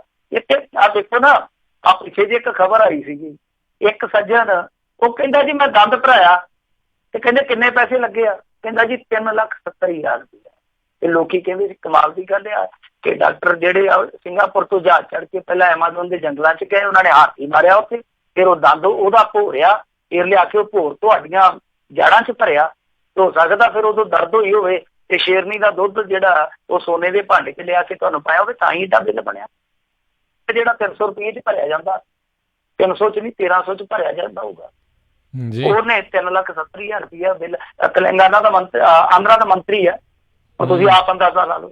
ਇੱਥੇ ਸਾਡੀ ਇੱਕ ਬੀਬੀ ਹੁੰਦੀ ਸੀ ਮੰਤਰੀ, ਸਾਬਕਾ ਮੰਤਰੀ ਹੈ, ਉਹਨੇ ਵੀ 56,000 ਦਾ ਬਿੱਲ ਜਾ ਧਰਿਆ ਸੀ, ਕਹਿੰਦੀ ਦੰਦ ਲਵਾ ਕੇ ਆਈ ਹੈ ਤੇ ਉਹ ਕਹਿੰਦੇ ਜੀ 700 ਰੁਪਇਆ ਪੈਂਦਾ, ਜੇ ਲੈਣਾ ਤੇ ਲੈ ਜਾਓ। ਮੂੰਹ ਤੇ ਮਾਰ ਕੇ ਆ ਗਈ ਸੀਗੀ। ਇਹ ਇਸ ਤਰ੍ਹਾਂ ਦੇ ਇੱਥੇ ਤੇਲ ਦੀ ਇੱਕ ਵਾਰੀ RTI ਪਾਈ ਕਿਸੇ ਸੱਜਣ ਨੇ, ਉਹ ਕਹਿੰਦਾ ਜੀ ਜਾਣਕਾਰੀ ਦਿਓ, ਲੌਗ ਬੁੱਕ ਫਲਾਣਾ ਮੰਤਰੀ ਜਾਣਕਾਰੀ ਦੇ ਦੇਵੇ। ਉਸ ਮੰਤਰੀ ਦੀ ਜਿਹੜੀ ਲੌਗ ਬੁੱਕ ਸੀ ਉਹ ਦੇਖ ਲਓ, ਹਿਸਾਬ ਲਾ ਲਓ। ਮੰਨ ਲਓ ਜੇ ਚੰਡੀਗੜ੍ਹ, ਉਹਨੇ ਚੰਡੀਗੜ੍ਹ ਤੋਂ ਖਰੜ ਜਾਣਾ, ਉਹ ਵਾਇਆ ਇੱਧਰ ਤੇ ਨਹੀਂ ਹੈ। ਉਹ ਕਹਿੰਦਾ ਸੀ ਜੀ ਮੈਂ ਇੱਥੋਂ ਪਹਿਲਾਂ ਤੇ ਗਿਆ ਨਾਢਾ ਸਾਹਿਬ, ਨਾਢਾ ਸਾਹਿਬ ਤੋਂ ਰੋਪੜ ਹੋ ਗਿਆ, ਰੋਪੜ ਤੋਂ ਖਰੜ ਆਇਆ। ਇਹ ਵੀ ਤੇ ਲੁੱਟ ਦਾ ਕਾਰਨ ਹੈ ਨਾ ਕਿ ਜਾਣਾ ਖਰੜ ਹੈ, ਚੰਡੀਗੜ੍ਹ ਤੋਂ ਖਰੜ ਨਹੀਂ ਜੀ, ਵਾਇਆ ਇੱਧਰ ਦੀ ਕਰਕੇ 70-80 ਕਿਲੋਮੀਟਰ 100 ਕਿਲੋਮੀਟਰ ਦਾ ਵਲ ਪਾ ਕੇ ਉਹ ਕਾਹਤੋਂ ਪਾਉਂਦੇ ਬਣ, ਪਤਾ ਹੀ ਆਪਾਂ ਨੂੰ। ਤੋ ਇਹ ਖਜ਼ਾਨੇ ਦੀ ਤੇ ਬਹੁਤ ਜ਼ਿਆਦਾ ਲੁੱਟ ਹੁੰਦੀ ਹੈ, ਪਰ ਕਰੂਗਾ ਕੌਣ? ਹੁਣ ਜਿਹੜੇ ਮੌਜੂਦਾ ਉਹਨਾਂ ਨੂੰ ਪਤਾ ਜੇ ਅਸੀਂ ਹਿਸਾਬ ਕਿਤਾਬ ਕੀਤਾ ਤੇ ਕੱਲ ਨੂੰ ਅਸੀਂ ਵੀ ਤੇ ਆਹੀ ਕੁਝ ਕਰਕੇ ਜਾਣਾ, ਪਰਸੋਂ ਨੂੰ ਆ ਕੇ ਹੋਰ ਦੱਬ ਲੈਣਗੇ ਸਾਨੂੰ ਪਿੱਛੇ ਤੋਂ। ਆਹ ਕੈਗ ਦੀ ਰਿਪੋਰਟ ਆ, ਕੈਗ ਦੀ ਰਿਪੋਰਟ ਨੇ ਅਕਾਲੀ ਭਾਜਪਾ ਸਰਕਾਰ ਦੇ ਬਿਲਕੁਲ ਸਾਰੇ ਤਾਜ ਜਿਹੜੇ ਸੀ ਉਹਦੇ ਹਿੜ ਕੇ ਰੱਖ ਦਿੱਤੇ ਕਿ ਇਹਨਾਂ ਨੇ ਕਿਹਾ ਸੀਗਾ ਕਿ ਅਸੀਂ ਵਿਧਾਨ ਸਭਾ ਦੇ ਵਿੱਚ ਰੱਖਾਂਗੇ, ਕਰਨਾ ਕੀ ਲੇਖਾ ਜੇਖਾ ਕਮੇਟੀ ਕੋਲ ਭੇਜ ਕੇ ਤੇ ਮੁੜ ਕੇ ਬਾਅਦ ਚ ਇਨਕੁਆਇਰੀ ਬਿਠਾ ਕੇ ਪਰਚਾ ਦਰਜ ਕਰ ਸਕਦੇ ਆ। ਤੇ ਇਹਨਾਂ ਨੇ ਅੱਜ ਤੱਕ ਦੇਖ ਲਓ, ਮੈਂ ਤਾਂ ਅੱਗੇ ਕਹਿੰਦਾ ਕਿ ਸਾਡੇ ਭੋਲੇ ਲੋਕ ਆ, ਜਸਟਿਸ ਰਣਜੀਤ ਸਿੰਘ ਕਮਿਸ਼ਨ ਦੀ 45 ਰਿਪੋਰਟ ਥੱਲੇ ਇਹਨਾਂ ਨੇ ਸਾਰੀਆਂ ਆਪਣੀਆਂ ਨਾਕਾਮੀਆਂ, ਫੇਲੀਅਰਸ ਜਾਂ ਸਾਰੀਆਂ ਰਲੀਆਂ ਮਿਲੀਆਂ ਚੁਗੀਆਂ ਜਿਹੜੀਆਂ ਸੀ ਉਹ ਨੱਪ ਲਈਆਂ।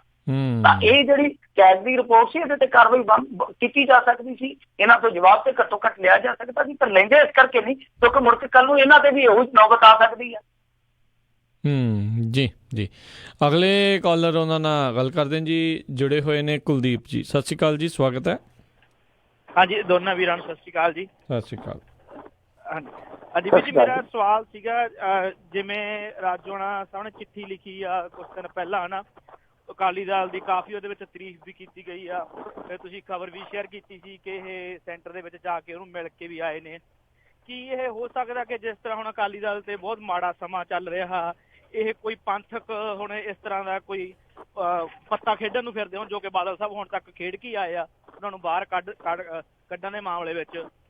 ਤੇ ਇੱਕ ਜਦੋਂ ਹੁਣ ਕੋਈ ਵੀ ਕੀ ਹੁਣ ਸੀਨੀਅਰ ਲੀਡਰਸ਼ਿਪ ਜਿਹੜੀ ਅਕਾਲੀ ਦਲ ਦੀ ਸਾਹਮਣੇ ਆ ਕੇ ਬਿਆਨ ਦੇ ਰਹੀ ਆ, ਕੀ ਉਹ ਸੁਖਬੀਰ ਬਾਦਲ ਦਾ ਅਸਤੀਫਾ ਵੀ ਮੰਗ ਸਕਦੇ ਆ, ਜਾਂ ਉਹ ਇੱਕ ਸਿਰਫ ਅਕਾਲੀ ਦਲ ਆ ਜਿਹੜਾ ਇੱਕ ਪਰਿਵਾਰ ਦੀ ਵਸੀਅਤ ਹੋ ਕੇ ਰਹਿ ਗਿਆ? ਇਹ ਦੋ ਸਵਾਲ ਨੇ ਵੀਰੇ, ਕੱਟੇ ਹੋਣਾ ਮੈਂ ਸੁਣਨਾ ਗਾ ਨਾ।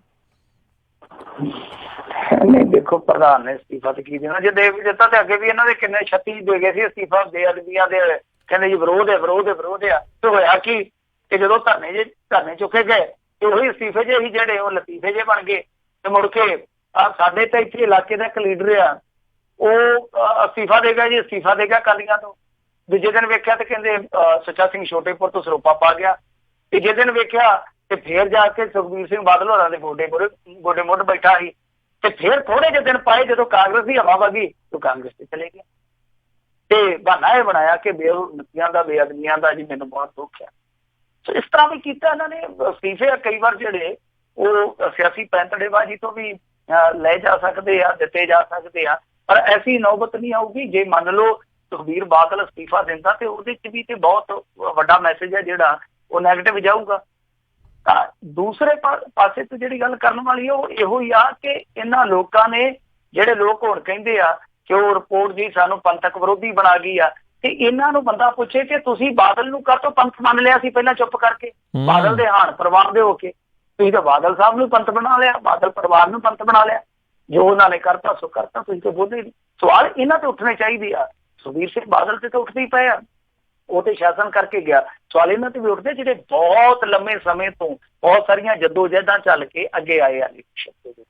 ਤਾਂ ਖੈਰ ਦੂਸਰਾ ਸਵਾਲ ਮੈਨੂੰ ਭੁੱਲ ਗਿਆ ਤੁਹਾਡਾ, ਜਿਹੜਾ ਤੁਸੀਂ ਪਹਿਲਾਂ ਰਾਜੋਆਣੇ ਵਾਲਾ ਜਿਹੜਾ ਸੀਗਾ ਵੀ ਪੰਥਕ ਪੱਤਾ ਖੇਡ ਸਕਦੇ ਨੇ। ਨਹੀਂ ਦੇਖੋ, ਪੱਤੇ ਹੁਣ ਕਿੱਥੇ ਚੱਲਦੇ ਆ ਫੇਸਬੁੱਕ ਹੀ ਇਹ ਪੱਤੇ ਪੁੱਤੇ ਕਿੱਥੇ ਚੱਲਣ ਦਿੰਦੇ ਆ? ਹੁਣ ਨਹੀਂ ਉਹ ਚੱਲਦੇ ਪੱਤੇ, ਉਹ ਚੱਲ ਗਏ ਪੱਤੇ। ਹੁਣ ਅਗਲੇ ਇਹ ਪੱਤੇ ਜਿਹੜੇ ਇਹਨਾਂ ਨੇ ਪਹਿਲਾਂ ਅਜੇ ਪੱਤਾ ਕੱਢਣਾ ਹੁੰਦਾ ਤੇ ਲੋਕ ਪਹਿਲੇ ਦੱਸਦੇ ਦੁੱਕੀ ਆ ਗਈ, ਉਹ ਦੁੱਕੀ ਆ ਗਈ। ਲੋਕਾਂ ਨੂੰ ਸਭ ਪਤਾ ਹੈ ਅੱਜ ਕੱਲ੍ਹ।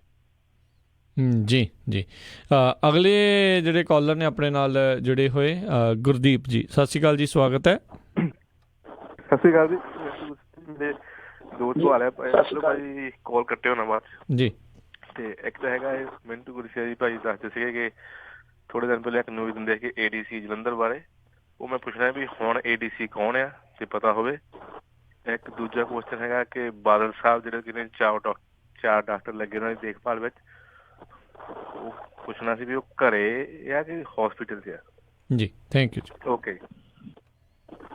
ਨਹੀਂ, ADC ਜਲੰਧਰ ਬਾਰੇ ਕੀ ਕਿਹਾ ਇਹਨਾਂ ਨੇ? ਕਹਿੰਦੇ ਵੀ ਜਿਹੜੀ ਤੁਸੀਂ ਖਬਰ ਦਿੱਤੀ ਸੀ ADC ਜਲੰਧਰ ਦੇ ਬਾਰੇ ਪਿਛਲੇ ਦਿਨਾਂ 'ਚ, ਵੀ ਉਹ ਉਹੀ ਆ ਜਾਂ ਉੱਥੇ ਕੋਈ ਬਦਲ ਗਿਆ ਹੈ? ਜੇ ਬਦਲਿਆ ਤੇ ਕੌਣ ਆ? ADC ਜਲੰਧਰ ਬਾਰੇ ਕਿਹੜੀ ਖਬਰ ਦਿੱਤੀ ਆ? ਕੋਈ ਮਾੜਾ ਜਿਹਾ ਹਵਾਲਾ ਦੇਣਗੇ? ਨਾਲ ਹੀ ਹੋਣੇ ਹਾਂ ਗੁਰਦੀਪ ਜੀ ਕਿਹੜੀ ਖਬਰ ਸੀਗੀ? ਏਡੀਸੀ ਜਲੰਧਰ ਬਾਰੇ ਕੋਈ ਪੁਰਾਣੀ ਖਬਰ ਦਿੱਤੀ ਸੀ ਨਾ, ਜਦੋਂ ਨਕੋਦਰ ਵਾਲਾ ਕਾਂਡ ਦੱਸਿਆ ਸੀ ਨਾ ਕਿ ਏਡੀਸੀ ਜਲੰਧਰ ਆਇਆ ਸੀਗਾ। ਅੱਛਾ, ਉਹ ਤਾਂ ਦੇਖੋ ਜੀ, ਉਦੋਂ ਦਰਬਾਰਾ ਸਿੰਘ ਗੁਰੂ ਸੀ ਤੇ ਉਹ ਗੱਲ ਹੈਗੀ ਆ ਮੇਰੇ ਖਿਆਲ ਦੇ ਨਾਲ 84-85 ਦੀ। ਦਰਬਾਰਾ ਸਿੰਘ ਗੁਰੂ ਤੇ ਉਸ ਤੋਂ ਬਾਅਦ ਰਿਟਾਇਰ ਹੋ ਕੇ ਚੋਣ ਲੜ ਗਿਆ। ਮੁਹੰਮਦ ਸਦੀਕ ਨੇ ਤੂੰਬੀ ਵਜਾਤੀ ਸੀ, ਤੁਹਾਨੂੰ ਪਤਾ ਨਹੀਂ, ਭਦੌੜ ਤੋਂ ਹਾਰ ਗਿਆ ਸੀ ਉਹ ਤਾਂ ਬੜੀ ਪੁਰਾਣੀ ਗੱਲ ਹੈ। ਉਹ ਤਾਂ ਲਗਭਗ 24 ਸਾਲ ਪੁਰਾਣੀ ਗੱਲ ਹੈ। ਉਹ ਬਾਅਦ ਚ ਦੇਖੋ SSP ਉਦੋਂ ਹੁੰਦਾ ਸੀ ਜ਼ਹਾਰ ਆਲਮ ਉਸ ਸਮੇਂ ਜਲੰਧਰ ਦਾ, ਤੇ ADC ਸ਼ਾਇਦ ਉਹ ਸੀਗਾ, ਪ੍ਰਸ਼ਾਸਕੀ ਅਧਿਕਾਰੀ ਉਹ ਸੀਗਾ DS ਗੁਰੂ, ਤੇ ਦੋਵੇਂ ਹੀ ਬਾਅਦ ਦੇ ਵਿੱਚ ਅਕਾਲੀ ਦਲ ਚ ਆ ਗਏ ਸੀ। ਤੇ ਅਕਾਲੀ ਦਲ ਦਾ ਹੀ ਨੇਤਾ ਉਸ ਕਰ ਰਿਹਾ ਸੀਗਾ, ਬਹੁਤ ਵੱਡਾ ਨੇਤਾ ਸੀ ਕੁਲਦੀਪ ਸਿੰਘ ਵਡਾਲਾ, ਜਿਹਦਾ ਮੁੰਡਾ ਮੇਰੇ ਖਿਆਲ ਦੇ ਨਾਲ ਗੁਰਪ੍ਰਤਾਪ ਉਹਦਾ ਨਾਮ ਆ, ਨਕੋਦਰ ਤੋਂ ਹੁਣ MLA ਆ।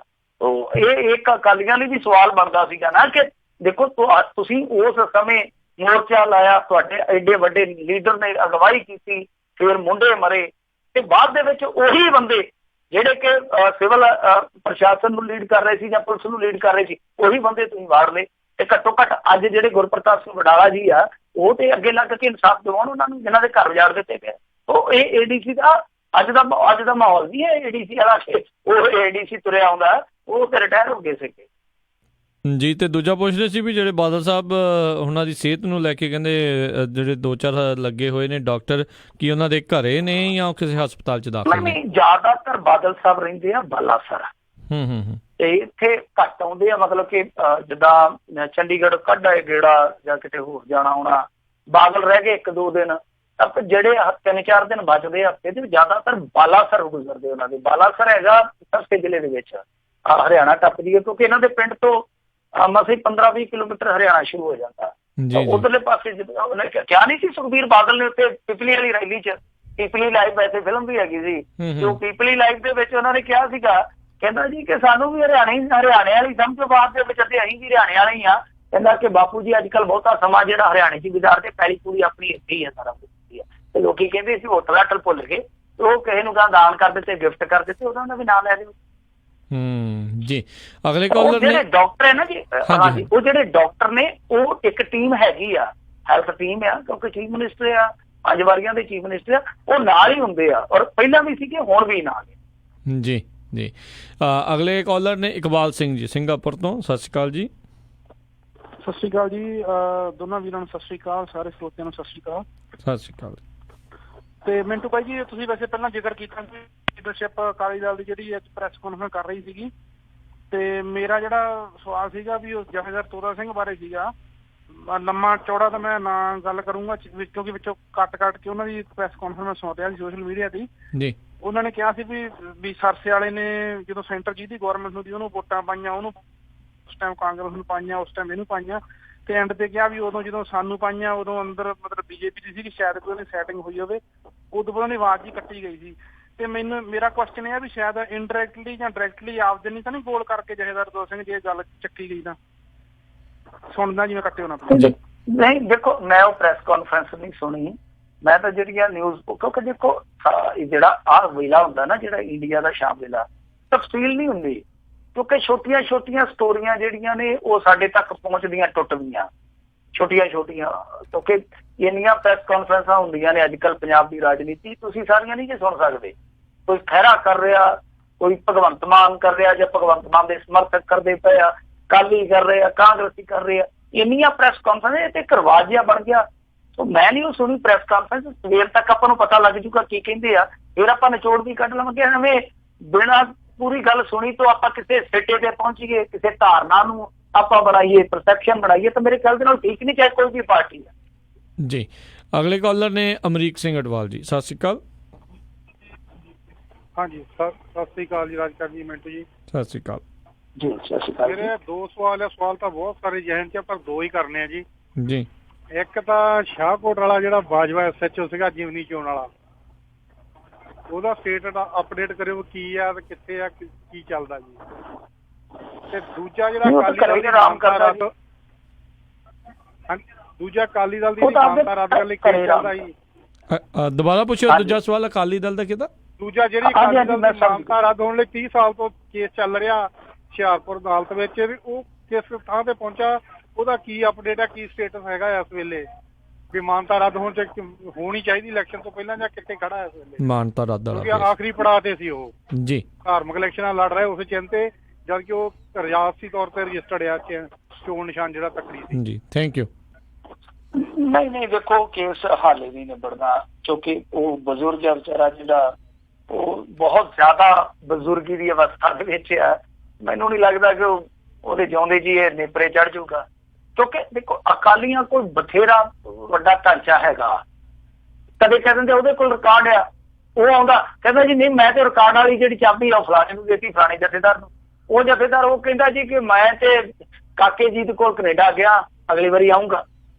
ਉਹ ਆ ਕੇ ਕਹਿੰਦਾ ਜੀ ਕਿ ਸੱਚ ਮੈਨੂੰ ਤੇ ਹੁਣ ਚੇਤਾ ਆਇਆ ਜੀ ਕਿ ਰਿਕਾਰਡ ਤੇ ਫਲਾਣੇ ਜਥੇਦਾਰ ਕੋਲ ਆ। ਤੇ ਇਸ ਤਰ੍ਹਾਂ ਕਰਦੇ ਉਹ ਆ ਸਾਡਾ ਵਕੀਲ ਜੀ ਬਦਲ ਗਿਆ ਜੀ। ਇਹ ਇਸ ਤਰ੍ਹਾਂ ਪੈਂਤੜੇਬਾਜ਼ੀ ਚੱਲਦੀ ਆ। ਤੁਹਾਡੀ ਗੱਲ ਠੀਕ ਆ, ਉਹਦੇ ਚ ਬਹੁਤ ਦਮ ਆ ਉਸ ਕਾਨੂੰਨੀ ਪਟੀਸ਼ਨ ਦੇ ਵਿੱਚ, ਕਿਉਂਕਿ ਇਹਨਾਂ ਨੇ ਜੋ ਸੰਵਿਧਾਨ ਰੱਖੇ ਆ, ਉਹ ਗੁਰਦੁਆਰਾ ਜਿਹੜਾ ਜੁਡੀਸ਼ੀਅਲ ਐਕਟ ਆ ਉਹਦੇ ਵਿੱਚ ਜਿਹੜਾ ਸੰਵਿਧਾਨ ਦਿੱਤਾ ਗਿਆ ਪਾਰਟੀ ਦਾ, ਉਹ ਕੁਛ ਹੋ ਰਿਹਾ। ਉੱਥੇ ਜਾ ਕੇ ਕਹਿੰਦੇ ਕਿ ਸਾਡੀ ਧਾਰਮਿਕ ਪਾਰਟੀ ਆ, ਧਰਮ ਦੀ ਨੁਮਾਇੰਦਾ ਪਾਰਟੀ ਆ। ਦੂਸਰੇ ਪਾਸੇ ਕਿਉਂਕਿ ਜਿਹੜਾ ਭਾਰਤੀ ਚੋਣ ਕਮਿਸ਼ਨ ਹੈ, ਇਹਦੀ ਨਿਯਮਾਵਲੀ ਇਹਦੀ ਇਜਾਜ਼ਤ ਨਹੀਂ ਦਿੰਦੀ ਕਿ ਕੋਈ ਧਾਰਮਿਕ ਨੁਮਾਇੰਦਾ ਸਿਆਸੀ ਤਨਜ਼ੀਮ ਜਿਹੜੀ ਆ ਉਹ ਭਾਰਤੀ ਚੁਣਾਵੀ ਪ੍ਰਕਿਰਿਆ 'ਚ ਹਿੱਸਾ ਲਵੇ। ਤਾਂ ਉੱਥੇ ਜਾ ਕੇ ਕਹਿੰਦੇ ਸੀ ਕਿ ਨਹੀਂ ਅਸੀਂ ਤੇ ਧਰਮ ਨਿਰਪੇਖ ਆ। ਹੁਣ ਇੱਕ ਪਾਸੇ ਕਹਿਣਾ ਕਿ ਅਸੀਂ ਸਿੱਖਾਂ ਦੀ ਨੁਮਾਇੰਦਾ ਤਨਜ਼ੀਮ ਆ, ਦੂਸਰੇ ਪਾਸੇ ਕਹਿਣਾ ਕਿ ਅਸੀਂ ਧਰਮ ਨਿਰਪੇਖ ਆ। ਇਹ ਆਪਣੇ ਆਪ ਦੇ ਵਿੱਚ ਹੀ ਇੱਕ ਛਲ ਆ ਨਾ। ਤਾਂ ਉਹ ਕੇਸ ਤੇ ਬਹੁਤ ਸਟਰੋਂਗ ਆ। ਹੁਣ ਉਹਦਾ ਫੈਸਲਾ ਹੋਣਾ ਚਾਹੀਦਾ ਕਿ ਕਿਹੜੀ ਧਿਰ ਸਹੀ ਆ ਕਿਹੜੀ ਗਲਤ ਆ, ਪਰ ਉਹ ਹੁੰਦਾ ਨਹੀਂ। ਜਿਵੇਂ ਮੈਂ ਤੁਹਾਨੂੰ ਕਿਹਾ ਕਿ ਬਹੁਤ ਸਾਰੀਆਂ ਟਿਕੜਮਾਂ ਚੱਲਦੀਆਂ ਨੇ ਤੇ ਜਦੋਂ ਕੋਈ ਸਿਆਸੀ ਲੜਾਈ ਜਾਂ ਜਦੋਂ ਵੀ ਕੋਈ ਕਾਨੂੰਨੀ ਲੜਾਈ ਦਾ ਮੁੱਢ ਵੱਜਦਾ, ਉਹ ਟਿਕੜਮਾਂ ਬਹੁਤ ਖੇਡੀਆਂ ਜਾਂਦੀਆਂ। ਇਸ ਕਰਕੇ ਉਹ ਹਾਲੇ ਨਹੀਂ ਮੈਨੂੰ ਲੱਗਦਾ ਕਿ ਅੰਨੇ ਬੰਨੇ ਲੱਗੂਗਾ ਜੀ। ਬੂਟਾ ਸਿੰਘ ਜੀ ਸਤਿ ਸ਼੍ਰੀ ਅਕਾਲ। ਹਾਂਜੀ, ਸਰਦਾਰ ਰਾਜਕਰਨਵੀਰ ਜੀ ਤੇ ਸਰਦਾਰ ਮਿੰਟੂ ਗੁਰਸਰੀਆ ਜੀ ਤੇ ਪੰਜਾਬੀ ਰੇਡੀਓ ਦੇ ਸਾਰੇ ਸੁਣਨ ਵਾਲੇ ਸਰੋਤਿਆਂ ਨੂੰ ਵਾਹਿਗੁਰੂ ਜੀ ਕਾ ਖਾਲਸਾ, ਵਾਹਿਗੁਰੂ ਜੀ ਕੀ ਫਤਿਹ ਜੀ। ਵਾਹਿਗੁਰੂ ਜੀ ਕਾ ਖਾਲਸਾ, ਵਾਹਿਗੁਰੂ ਜੀ ਕੀ ਫਤਿਹ ਜੀ। ਹਾਂਜੀ, ਇੱਕ ਤਾਂ ਸਵਾਲ ਆ ਮੇਰਾ ਜੱਗੀ ਜੌਲ ਵਾਲਾ ਵੀ ਉਹਨਾਂ ਦਾ ਸਟੇਟਸ ਕੀ ਆ, ਤੇ ਇੱਕ ਜਿਹੜੇ ਪਟਿਆਲੇ ਮੁੰਡੇ ਜਲੀਲ ਕਰਕੇ ਕੁੱਟੇ ਪੁਲਿਸ ਵਾਲੇ ਨੇ ਉਹਦਾ ਕੀ ਆ, ਤੇ ਤੀਜਾ ਨੰਬਰ ਮੈਂ ਜਿਹੜੀ ਆ ਤੁਸੀਂ ਖਬਰ ਕੀਤੀ ਆ ਨਾ ਜੀ, ਦੇਖੋ ਵੀ ਇਹ ਜੇ ਇਹੀ ਕਰੀ ਜਾਂਦੇ ਆ ਵੀ ਆਦੇ ਅਸੀਂ ਸਿੱਖਿਆ ਸਕੂਲ ਵੀ ਬੰਦ ਕਰ ਦੇਣੇ ਆ, ਹੈਲਥ ਦਾ ਵੀ ਆ, ਤੇ ਦੂਜਾ ਸਾਰੇ 3-4 ਇਹਨਾਂ ਨੇ ਮਹਿਕਮੇ ਗਣਾਤੇ ਆ, ਤੇ ਫਿਰ ਇਹਨਾਂ ਤੋਂ ਕਰਾਉਣਾ ਕੀ ਹੈ? ਤੇ ਇਹਨਾਂ ਨੂੰ ਗੱਡੀਆਂ ਖੋਹ ਕੇ ਤੇ ਇਹਨਾਂ ਨੂੰ ਤਨਖਾਹ ਇਹਨਾਂ ਦੀਆਂ ਬੰਦ ਕਰਕੇ, ਜਿਵੇਂ ਲੋਕੀ ਸੜਕਾਂ ਦੇ ਮੁਜ਼ਾਹਰੇ ਕਰਦੇ, ਇਹਨਾਂ ਨੂੰ ਵਿਧਾਨ ਸਭਾ ਚੋਂ ਬਾਹਰ ਕੱਢਣ ਤੇ ਇਲੈਕਸ਼ਨ ਕਰਾਉਣ, ਹੋਰ ਪਾਰਟੀ ਨੂੰ ਕਿਸੇ ਨੂੰ ਦੇਣ ਜਾਂ ਮੁੱਦਾ, ਤੇ ਇਹ ਫੋਕੀਆਂ ਤਨਖਾਹ ਲਈ ਜਾਂਦੇ ਆ, ਖਰਚੇ ਪਾਈ ਜਾਂਦੇ, ਨਜਾਇਜ਼ ਕਰੀ ਜਾਂਦੇ ਆ। ਇਹਦੇ ਤੇ ਤੁਹਾਡਾ ਕੀ ਕਹਿਣਾ ਜੀ? ਜੀ ਥੈਂਕ ਯੂ ਜੀ। ਓਕੇ ਜੀ, ਕੱਟੋ ਜੀ ਜੀ। ਮੇਰਾ ਬਸ ਚੱਲਦਾ ਹੋਵੇ ਤਾਂ ਮੈਂ ਤੇ ਇਹਨਾਂ ਤੋਂ ਝੋਨਾ ਲਵਾਵਾਂ ਜਾਂ ਉਹ ਮਜ਼ਦੂਰਾਂ ਦੇ ਬਰੋਬਰ ਝੋਨਾ ਲਵਾਵਾਂ, ਇਹ ਤਨਖਾਹ ਦੇ। ਪਰ ਮੇਰੇ ਹੱਥ ਵੱਸ ਕੁਛ ਨਹੀਂ, ਲੋਕਾਂ ਨੇ ਚੁਣ ਕੇ ਘੱਲਿਆ ਇਹਨਾਂ ਨੂੰ। ਤੇ ਲੋਕ ਕੀ ਆ ਜਿਹੜੇ ਇਹਨਾਂ ਨੂੰ ਪੁੱਛ ਸਕਦੇ ਆ ਭਾਈ ਕਿ ਅਸੀਂ ਤੁਹਾਨੂੰ ਹੋਰ ਚਟਨੀ ਬਣਾਉਣ ਤੇ ਥੋੜੀ ਰੱਖਿਆ ਕਿ ਚਟਨੀਆਂ ਕੁੱਟੀ ਚਲੋ, ਤੁਸੀਂ ਤੁਹਾਡਾ ਕੰਮ ਇਹੋ ਹੀ ਕਿ ਸੰਸਥਾਨ ਚਲਾਓ। ਜੇ ਸੰਸਥਾਨ ਤੁਸੀਂ ਕਹਿ ਸਕਦੇ ਹੋ ਕਿ ਹਾਂਜੀ ਇਹ ਖਜ਼ਾਨਾ ਖਾਲੀ ਤੇ ਖਜ਼ਾਨਾ ਵੀ ਤੁਸੀਂ ਭਰਨਾ ਹੈ ਨਾ, ਖਜ਼ਾਨਾ ਕਿਸੇ ਹੋਰ ਨੇ ਨਹੀਂ ਭਰਨਾ। ਖਜ਼ਾਨਾ ਇਹ ਨਹੀਂ ਹੈਗਾ ਕਿ ਬਾਬਾ ਆਦਮ ਆਏਗਾ ਔਰ ਤੁਹਾਡਾ ਸਿਰ ਪਲੋਸੇਗਾ, ਤੁਹਾਡਾ ਖਜ਼ਾਨਾ ਭਰਪੂਰ ਕਰ ਜੂਗਾ। ਇਹ ਆਪਣੇ ਹੱਥੀ ਆਪਣਾ ਕਾਜ ਆਪੇ ਸਵਾਰੀ ਕਹਿੰਦੇ ਆ ਨਾ, ਸਾਰਾ ਕੁਛ ਆਪ ਹੀ ਕਰਨਾ। ਤੁਸੀਂ ਦੂਜਾ ਸਵਾਲ ਵੈਸੇ ਤੁਸੀਂ ਵਾਹਵਾ ਫੁਰਤੀ ਨਾਲ 2-3 ਪੁੱਛੇ। ਜੱਗੀ ਜੌਹਲ ਵਾਲਾ ਸੀਗਾ ਤੇ ਇੱਕ ਪਟਿਆਲੇ ਵਾਲੇ ਮੁੰਡੇ। ਹਾਂਜੀ, ਪਟਿਆਲੇ ਵਾਲੇ ਮਾਮਲੇ ਦੇ ਵਿੱਚ ਤੇ ਦੇਖੋ ਉਹ ਜਿਹੜਾ ਥਾਣੇਦਾਰ ਸੀਗਾ ਉਹਦੇ ਤੇ ਕਾਰਵਾਈ ਹੋ ਗਈ ਸੀ, ਉਹਨੇ ਮੁੰਡੇ ਬਹੁਤ ਬੁਰੀ ਤਰ੍ਹਾਂ ਕੁੱਟੇ। ਦੇਖੋ ਚਾਹੇ ਮੁੰਡੇ ਵੀ ਅੱਗੋਂ ਕੋਈ ਬਦਤਮੀਜ਼ੀ ਕਰਦੇ ਹੋਣਗੇ, ਚਾਹੇ ਉਹ ਜਿੱਦਾਂ ਵੀਡੀਓ ਆਈਆਂ ਸੀ ਦੂਸਰੇ ਪੱਖ ਤੋਂ, ਜਾਂ ਮੁੰਡੇ ਕਾਲੇ ਪਏ ਹੋਣਗੇ ਕਿਸੇ ਪੱਖ ਤੋਂ, ਤਾਂ ਇਹ ਨਹੀਂ ਹੈ ਕਿ ਤੁਸੀਂ ਚੁੱਕ ਕੇ ਮੁੰਡਿਆਂ ਨੂੰ ਜਾ ਕੇ ਉੱਥੇ ਇੰਨੀ ਬੇਰਹਿਮੀ ਨਾਲ ਕੁੱਟੋ। ਜਿਸ ਤਰੀਕੇ ਨਾਲ ਉੱਥੋਂ ਥਾਣਿਆਂ ਚੋਂ ਵੀਡੀਓ ਨਿਕਲੀ, ਜੋ ਵੀਡੀਓ ਨਾ ਨਿਕਲਦੀ ਤੇ ਇਹੋ ਜਿਹੇ ਦਰਿੰਦੇ ਆ ਜਿਹੜੇ ਬਚ ਜਾਂਦੇ ਆ ਕਈ ਵਾਰ। ਤਾਂ ਉਸ ਵੀਡੀਓ ਦੇ ਵਿੱਚ ਦਿਖਾ ਦਿੱਤਾ ਗਿਆ ਕਿ ਪੁਲਿਸ ਕਿੱਦਾਂ ਕੰਮ ਕਰਦੀ ਆ। ਪੁਲਿਸ ਸਮੇਂ ਤੋਂ ਕੰਮ ਨਹੀਂ ਲੈਂਦੀ, ਪੁਲਿਸ ਸ਼ਾਲੀਨਤਾ ਤੋਂ ਕੰਮ ਨਹੀਂ ਲੈਂਦੀ, ਪੁਲਿਸ ਅਜੇ ਵੀ ਡਾਂਗ ਤੋਂ ਕੰਮ ਲੈਂਦੀ ਆ। ਤੇ ਜੇ ਕੰਮ ਅੜ ਜਾਵੇ ਤੇ ਫਿਰ ਡਾਂਗ ਦੀ ਥਾਂ ਤੇ ਮੁੱਦਗਰ ਲੈ ਆਉਂਦੇ ਆ। ਮੁੱਦਗਰ ਉਹ ਜਿਨ੍ਹਾਂ ਨੇ ਝੱਲਿਆ ਉਹਨਾਂ ਨੂੰ ਪਤਾ ਹੁੰਦਾ ਉਹ ਘੋਟਾ ਲਾਉਣ ਵਾਲਾ ਹੁੰਦਾ, ਤੇ ਉਹਦੇ ਤੋਂ ਵੀ ਕੰਮ ਲੈ ਲੈਂਦੀ ਆ ਪੁਲਿਸ। ਤਾਂ ਪੁਲਿਸ ਨੂੰ ਥੋੜਾ ਜਿਹਾ ਸੁਧਾਰ ਦੀ ਪ੍ਰਕਿਰਿਆ ਚ ਲਿਆਉਣਾ ਪਊਗਾ। ਤੀਜੀ ਚੀਜ਼ ਜਿਹੜੀ ਤੁਸੀਂ ਜੱਗੀ ਜੌਹਲ ਹੋਰਾਂ ਦੀ ਕਹੀ ਆ, ਉਹਨਾਂ ਦੇ ਖਿਲਾਫ ਦੇਖੋ ਚਾਰਜਸ ਫਰੇਮ ਹੋ ਰਹੇ ਆ ਵੱਖ-ਵੱਖ ਕੇਸਾਂ ਦੇ ਵਿੱਚ। ਉਹ ਕੇਸ ਹੁਣ ਚੱਲਣਗੇ, ਜਿੱਦਾਂ ਟਾਈਮ ਲੰਘੂਗਾ ਫਿਰ ਗਵਾਹੀਆਂ ਹੋਣਗੀਆਂ, ਫਿਰ ਹੀ ਪਤਾ ਲੱਗੂਗਾ ਗਾ ਕਿ ਕਿਸ ਕਰਵਟ ਬੈਠਣਾ, ਕਿ ਇਸ ਨੇ ਜ਼ਮਾਨਤਾਂ ਬਾਅਦ ਚ ਹੀ ਲੱਗਣ ਗਿਆ। ਹਾਲ ਦੀ ਘੜੀ ਕੋਈ ਉਮੀਦ ਨਹੀਂ, ਕਿਉਂਕਿ ਇਹਨਾਂ ਨੇ ਯੂਕੇ ਨੂੰ ਸਾਫ਼ ਤੌਰ ਤੇ ਜਵਾਬ ਦਿੱਤਾ ਕਿ ਭਾਈ ਬਹੁਤ ਸਾਰੇ ਸਬੂਤ ਹੈਗੇ ਸਾਡੇ ਕੋਲ, ਕੇਸ ਚੱਲੂਗਾ। ਜਦੋਂ ਇਹਨਾਂ ਨੇ ਜਵਾਬ ਦੇ ਦਿੱਤਾ ਤਾਂ ਕੇਸ ਚੱਲੂਗਾ। ਹੁਣ ਇਹੀ ਵੇਖਣਾ ਕਿ ਕੇਸ ਕਿਸ ਮੁਕਾਮ ਤੇ ਪਹੁੰਚਦਾ। ਜੀ ਜੀ ਜੀ ਅਗਲੀ ਜਿਹੜੀ ਜਾਂਦੇ ਜਾਂਦੇ ਇੱਕ ਅਖੀਰਲੇ ਕਾਲਰ ਉਹਨਾਂ ਨਾਲ ਗੱਲ ਕਰਦੇ ਹਾਂ, ਜੁੜੇ ਨੇ ਆਪਣੇ ਨਾਲ ਅਜੈਬ ਸਿੰਘ ਜੀ। ਸਤਿ ਸ਼੍ਰੀ ਅਕਾਲ, ਸਵਾਗਤ ਹੈ ਜੀ। ਸਤਿ ਸ਼੍ਰੀ ਅਕਾਲ ਜੀ। ਸਤਿ ਸ਼੍ਰੀ ਅਕਾਲ ਭਾਜੀ, ਦੋਨਾਂ ਭਾਈਆਂ ਨੂੰ ਸਤਿ ਸ਼੍ਰੀ ਅਕਾਲ। ਸਤਿ ਸ਼੍ਰੀ ਅਕਾਲ। ਸਤਿ ਸ਼੍ਰੀ ਅਕਾਲ ਜੀ। ਮਿੰਟੂ ਜੀ, ਆਪਣਾ ਦੇਖੋ ਕਿੱਦਾਂ ਦੀ ਹਨੇਰੀ ਝੁੱਲੀ ਆ ਆਪਣੇ ਸਾਹਿਬ ਸ੍ਰੀ ਗੁਰੂ ਗ੍ਰੰਥ ਸਾਹਿਬ ਜੀ ਦੀ ਜਪਜੀ ਦੇ ਬਾਰੇ ਚ ਕਿੰਨਾ ਕੁਛ ਹੋ ਰਿਹਾ ਜਿੱਦਾਂ, ਤੇ ਇੱਕ ਭਗਵੰਤ ਮਾਨ ਦਾ ਦੇਖੋ ਕੋਈ ਵੀ ਬਿਆਨ ਨਾ ਆਉਣਾ, ਕਿਸੇ ਵੀ ਕਿਸੇ ਪਾਸੇ ਵੀ ਨਾ ਚੰਗਾ ਨਾ ਮਾੜਾ, ਤੇ ਇੰਨਾ ਬਿਜ਼ੀ ਆ ਕੇ ਆਪਣੇ ਬੰਦਿਆਂ ਤੋਂ ਕੱਲ ਕਿਤੇ ਪਰਸੋਂ ਮੇਰੇ ਕੋਲ ਖਹਿਰੇ ਦਾ ਵਿਰੋਧ ਕਰਵਾ ਰਿਹਾ। ਦੇਖੋ ਚੱਲ ਕੀ ਰਿਹਾ, ਉਹ ਬੰਦਾ ਕੀ ਕਰ ਰਿਹਾ, ਕੀ ਉਹ ਮੰਤਰੀ ਬਣਦੇ ਹੈਗਾ ਲਾਇਕ। ਦੂਜੀ ਗੱਲ ਬੇਨਤੀ ਇਹ ਆ ਜੀ, ਬਈ ਧਰਮਵੀਰ ਗਾਂਧੀ ਤੋਂ ਲੱਗ ਕੇ ਪਹਿਲੀ ਜਿਹੜੀ ਆਡੀਓ ਆਈ ਸੀ ਅੱਜ ਦੇ ਦਿਨ ਤੱਕ ਕਿੰਨਾ ਰੋਲ ਭਗਵੰਤ ਮਾਨ ਦਾ ਸਾਰੀ ਦੁਨੀਆ ਨੂੰ ਦੱਸ ਪਿਆ ਸੀ। ਭਗਵੰਤ ਮਾਨ ਦੀ ਪਾਰਟੀ ਜਿਹੜੀ ਆਮ ਆਦਮੀ ਪਾਰਟੀ ਆ, ਉਹਦਾ ਪੱਠਾ ਭਾਤਾ ਸਾਰਿਆਂ ਨੂੰ ਮਹਿਸੂਸ ਹੋ ਰਿਹਾ। ਅੱਜ ਮੈਂ ਪਹਿਲੀ ਵਾਰੀ ਇੱਕ ਗੱਲ ਕਰਨ ਲੱਗਾ ਜੀ ਕਿ ਪੰਨੂ ਸਾਹਿਬ ਦੇ ਮੂੰਹ ਤੋਂ ਅੱਜ ਤੱਕ ਮੈਂ ਭਗਵੰਤ ਮਾਨ ਬਾਰੇ ਕਦੀ ਵੀ ਕੋਈ ਗੱਲਬਾਤ ਇਸ ਰੇਡੀਓ ਤੇ ਨਹੀਂ ਸੁਣੀ, ਕਦੀ ਵੀ। ਖਹਿਰੇ ਦਾ ਹੀ ਵਿਰੋਧ ਜਦੋਂ ਹੁੰਦਾ ਪੰਨੂ ਸਾਹਿਬ ਜੀ ਕਰਦੇ ਆ, ਕਿਉਂ? ਕਾਰਨ ਇਹਨਾਂ ਦਾ ਮੁੰਡਾ ਉਹਨਾਂ ਦਾ ਪੀਏ ਲੱਗਾ ਆ ਭਗਵੰਤ ਮਾਨ ਦਾ, ਤਾਂ ਕਰਕੇ ਸੱਚ ਬੋਲਣਾ ਚਾਹੀਦਾ ਜੀ, ਚਾਹੇ ਕੋਈ ਵੀ ਹੋਵੇ। ਅਸੀਂ ਆਮ ਆਦਮੀ ਪਾਰਟੀ ਦੇ ਸਪੋਰਟਰ ਹਾਂ, ਪਰ ਬੋਲਾਂਗੇ ਸੱਚ। ਜੇ ਭਗਵੰਤ ਮਾਨ ਨੇ ਮਾੜਾ ਕੀਤਾ ਤਾਂ ਅਸੀਂ ਮਾੜਾ ਹੀ ਕਵਾਂਗੇ। ਅੱਜ ਤੱਕ ਪੱਠਾ ਭਾਲਣ ਵਾਲਾ ਬੰਦਾ ਭਗਵੰਤ ਮਾਨ ਆ ਆਮ ਆਦਮੀ ਪਾਰਟੀ ਦਾ, ਨਹੀਂ ਤਾਂ ਹੋ ਸਕਦਾ ਜੇ ਕਿਤੇ ਭਗਵੰਤ ਮਾਨ ਨੇ ਨਾ ਕੰਮ ਕਰਦਾ ਤਾਂ ਅੱਜ ਮੁੱਖ ਮੰਤਰੀ ਆਮ ਆਦਮੀ ਪਾਰਟੀ ਦਾ ਹੁੰਦਾ ਜੀ। Thank you. ਤੁਹਾਡਾ ਕੀ ਖਿਆਲ ਹੈ ਮਿੰਟੂ ਜੀ? ਨਹੀਂ ਦੇਖੋ, ਜਿੱਥੋਂ ਤੱਕ ਪੰਨੂ ਸਾਹਿਬ ਦਾ ਸਵਾਲ ਹੈ, ਇਹ ਸਵਾਲ ਤੁਸੀਂ ਪੰਨੂ ਸਾਹਿਬ ਨੂੰ ਕਰੋ ਤੇ ਬਿਹਤਰ ਆ। ਦੂਜੀ ਚੀਜ਼ ਇਹ ਆ ਕਿ ਭਗਵੰਤ ਮਾਨ ਨੇ ਇਹਨਾਂ ਚੀਜ਼ਾਂ ਕਰਕੇ ਆਪਣਾ ਗ੍ਰਾਫ ਡਿੱਗਿਆ। ਉਹ ਇਹ ਚੀਜ਼ਾਂ ਜਿਹੜੀਆਂ ਉਹ ਸਮੇਂ ਸਿਰ ਕਰਦੇ ਰਹਿੰਦੇ, ਸਹੀ ਨੂੰ ਸਹੀ, ਗਲਤ ਨੂੰ ਗਲਤ ਕਹਿੰਦੇ ਰਹਿੰਦੇ, ਤੇ ਆ ਸ਼ਾਇਦ ਵਿਰੋਧ ਦੀ ਨੌਬਤ ਨਾ ਆਉਂਦੀ। ਪਰ ਮੈਂ ਹਾਲੇ ਵੀ ਕਹਿੰਦਾ ਕਿ ਦੇਖੋ ਇਹ ਕਈ ਨੁਕਤੇ ਇਸ ਤਰ੍ਹਾਂ ਦੇ ਹੁੰਦੇ, ਕਈ ਮੁੱਦੇ ਰਾਜਨੀਤੀ ਇਸ ਤਰ੍ਹਾਂ ਹੁੰਦੇ ਆ, ਨਾ ਚਾਹੁੰਦੇ ਆ ਵੀ ਤੁਹਾਨੂੰ ਇਕੱਠਿਆ ਤੁਰਨਾ ਪੈਂਦਾ। ਇੱਥੇ ਹੁਣ ਦੋਵੇਂ ਧਿਰਾਂ, ਮੈਂ ਮਾਫ ਕਰਨਾ, ਜੋ ਚੀਜ਼ ਦੇਖਦਾ ਪਿਆ ਕਿ ਖਹਿਰਾ ਧੜਾ ਜਿਹੜਾ, ਜੇ ਉਹ ਅੱਡ ਚੱਲਦਾ ਪਿਆ, ਨੁਕਸਾਨ ਕਿਤੇ ਨਾ ਕਿਤੇ ਉਹਦਾ ਵੀ ਆ, ਨੁਕਸਾਨ ਇਹਨਾਂ ਦਾ ਵੀ ਕਿਤੇ ਨਾ ਕਿਤੇ। ਹੁਣ ਜਿੱਦਾਂ ਦੇਖ ਲਓ ਇਹਨਾਂ ਦੀ ਦਖਲਬਾਜ਼ੀ ਸੰਗਰੂਰ 'ਚ ਸ਼ੁਰੂ ਹੋ ਗਈ, ਜਿੱਥੇ ਉਹਨਾਂ ਦਾ ਗੜ ਹੋਊਗਾ ਉਹ ਤੇ ਵਿਰੋਧ ਕਰਦਿਆ ਕਰਨਗੇ, ਜਿੱਥੇ ਇਹਨਾਂ ਦਾ ਗੜ ਹੋਇਆ ਕਰੂਗਾ ਉਹ ਵਿਰੋਧ ਕਰਦਿਆ ਕਰਨਗੇ। ਇਹਦਾ ਮਤਲਬ ਇਹ ਆ ਕਿ ਮੈਚ ਇਹਨਾਂ ਦਾ ਆਪਸ ਦੇ ਵਿੱਚ ਹੋ ਰਿਹਾ, ਕਿਸੇ ਤੀਜੇ ਨਾਲ ਨਹੀਂ ਖੇਡਣਾ ਇਹਨਾਂ ਨੇ।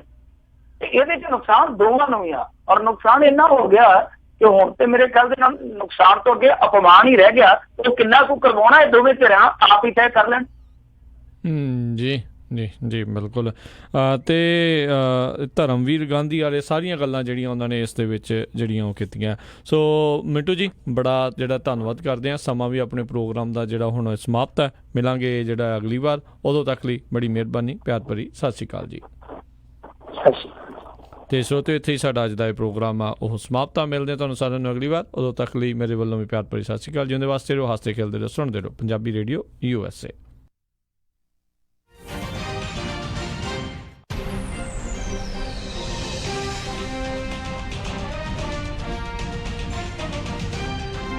ਤੁਸੀਂ ਸੁਣ ਰਹੇ ਹੋ Punjabi radio USA, KWRU Fresno 1300 AM, KIID Sacramento 1470 AM ਅਤੇ KOBO Yuba city 1450 AM।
We're scared. We're scared of an Obama presidency, and I'll tell you why.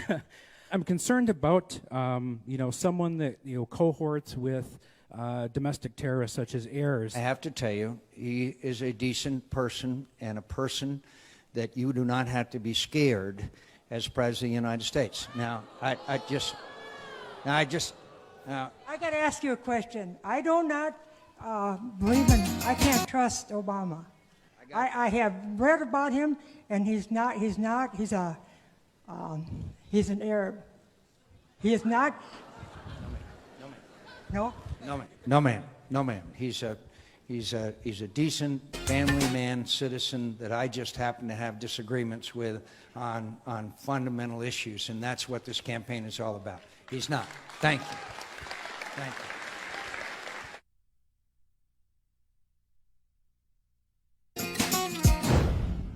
Sukhpal Khaira ਲਈ ਕਮੈਂਟ ਕੀਤਾ ਵੀ ਸੁਖਪਾਲ ਖਹਿਰਾ ਜਿਹੜੀ ਪਾਰਟੀ ਆਂਦਾ ਤੇ ਐਟਮ ਬੰਬ ਫਟ ਜਾਂਦਾ। ਸੁਖਬੀਰ ਬਾਦਲ ਨੇ ਇਹ ਕਿਹਾ ਕਿ ਸੁਖਪਾਲ ਖਹਿਰਾ ਨੰਬਰ 1 ਹਰੇਕ ਪਾਰਟੀ ਦੀ ਪੋਜੀਸ਼ਨ ਲੈਣਾ ਚਾਹੁੰਦਾ। ਮੈਂ ਸੁਖਬੀਰ ਬਾਦਲ ਨੂੰ ਪੁੱਛਣਾ ਚਾਹੁੰਦਾ ਕਿ ਉਹ ਨੰਬਰ 1 ਲੈਣ ਪਿੱਛੇ ਉਹਨੇ ਕਿੰਨੇ ਲੀਡਰਾਂ ਦਾ ਘਾਣ ਕੀਤਾ ਅਕਾਲੀ ਦਲ ਦੇ ਅੰਦਰ।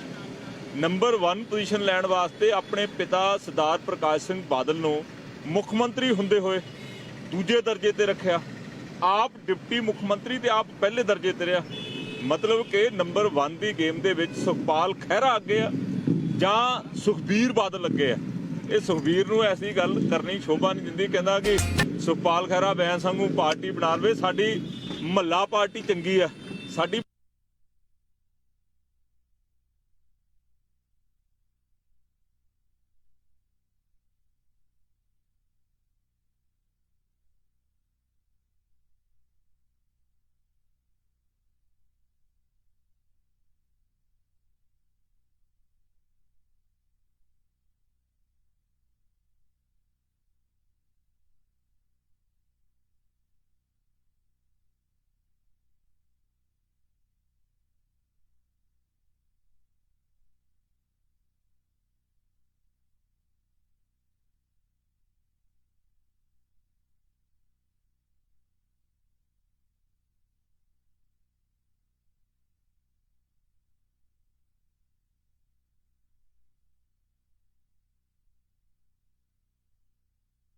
ਮਹੱਲਾ ਪਾਰਟੀ ਨਾਲ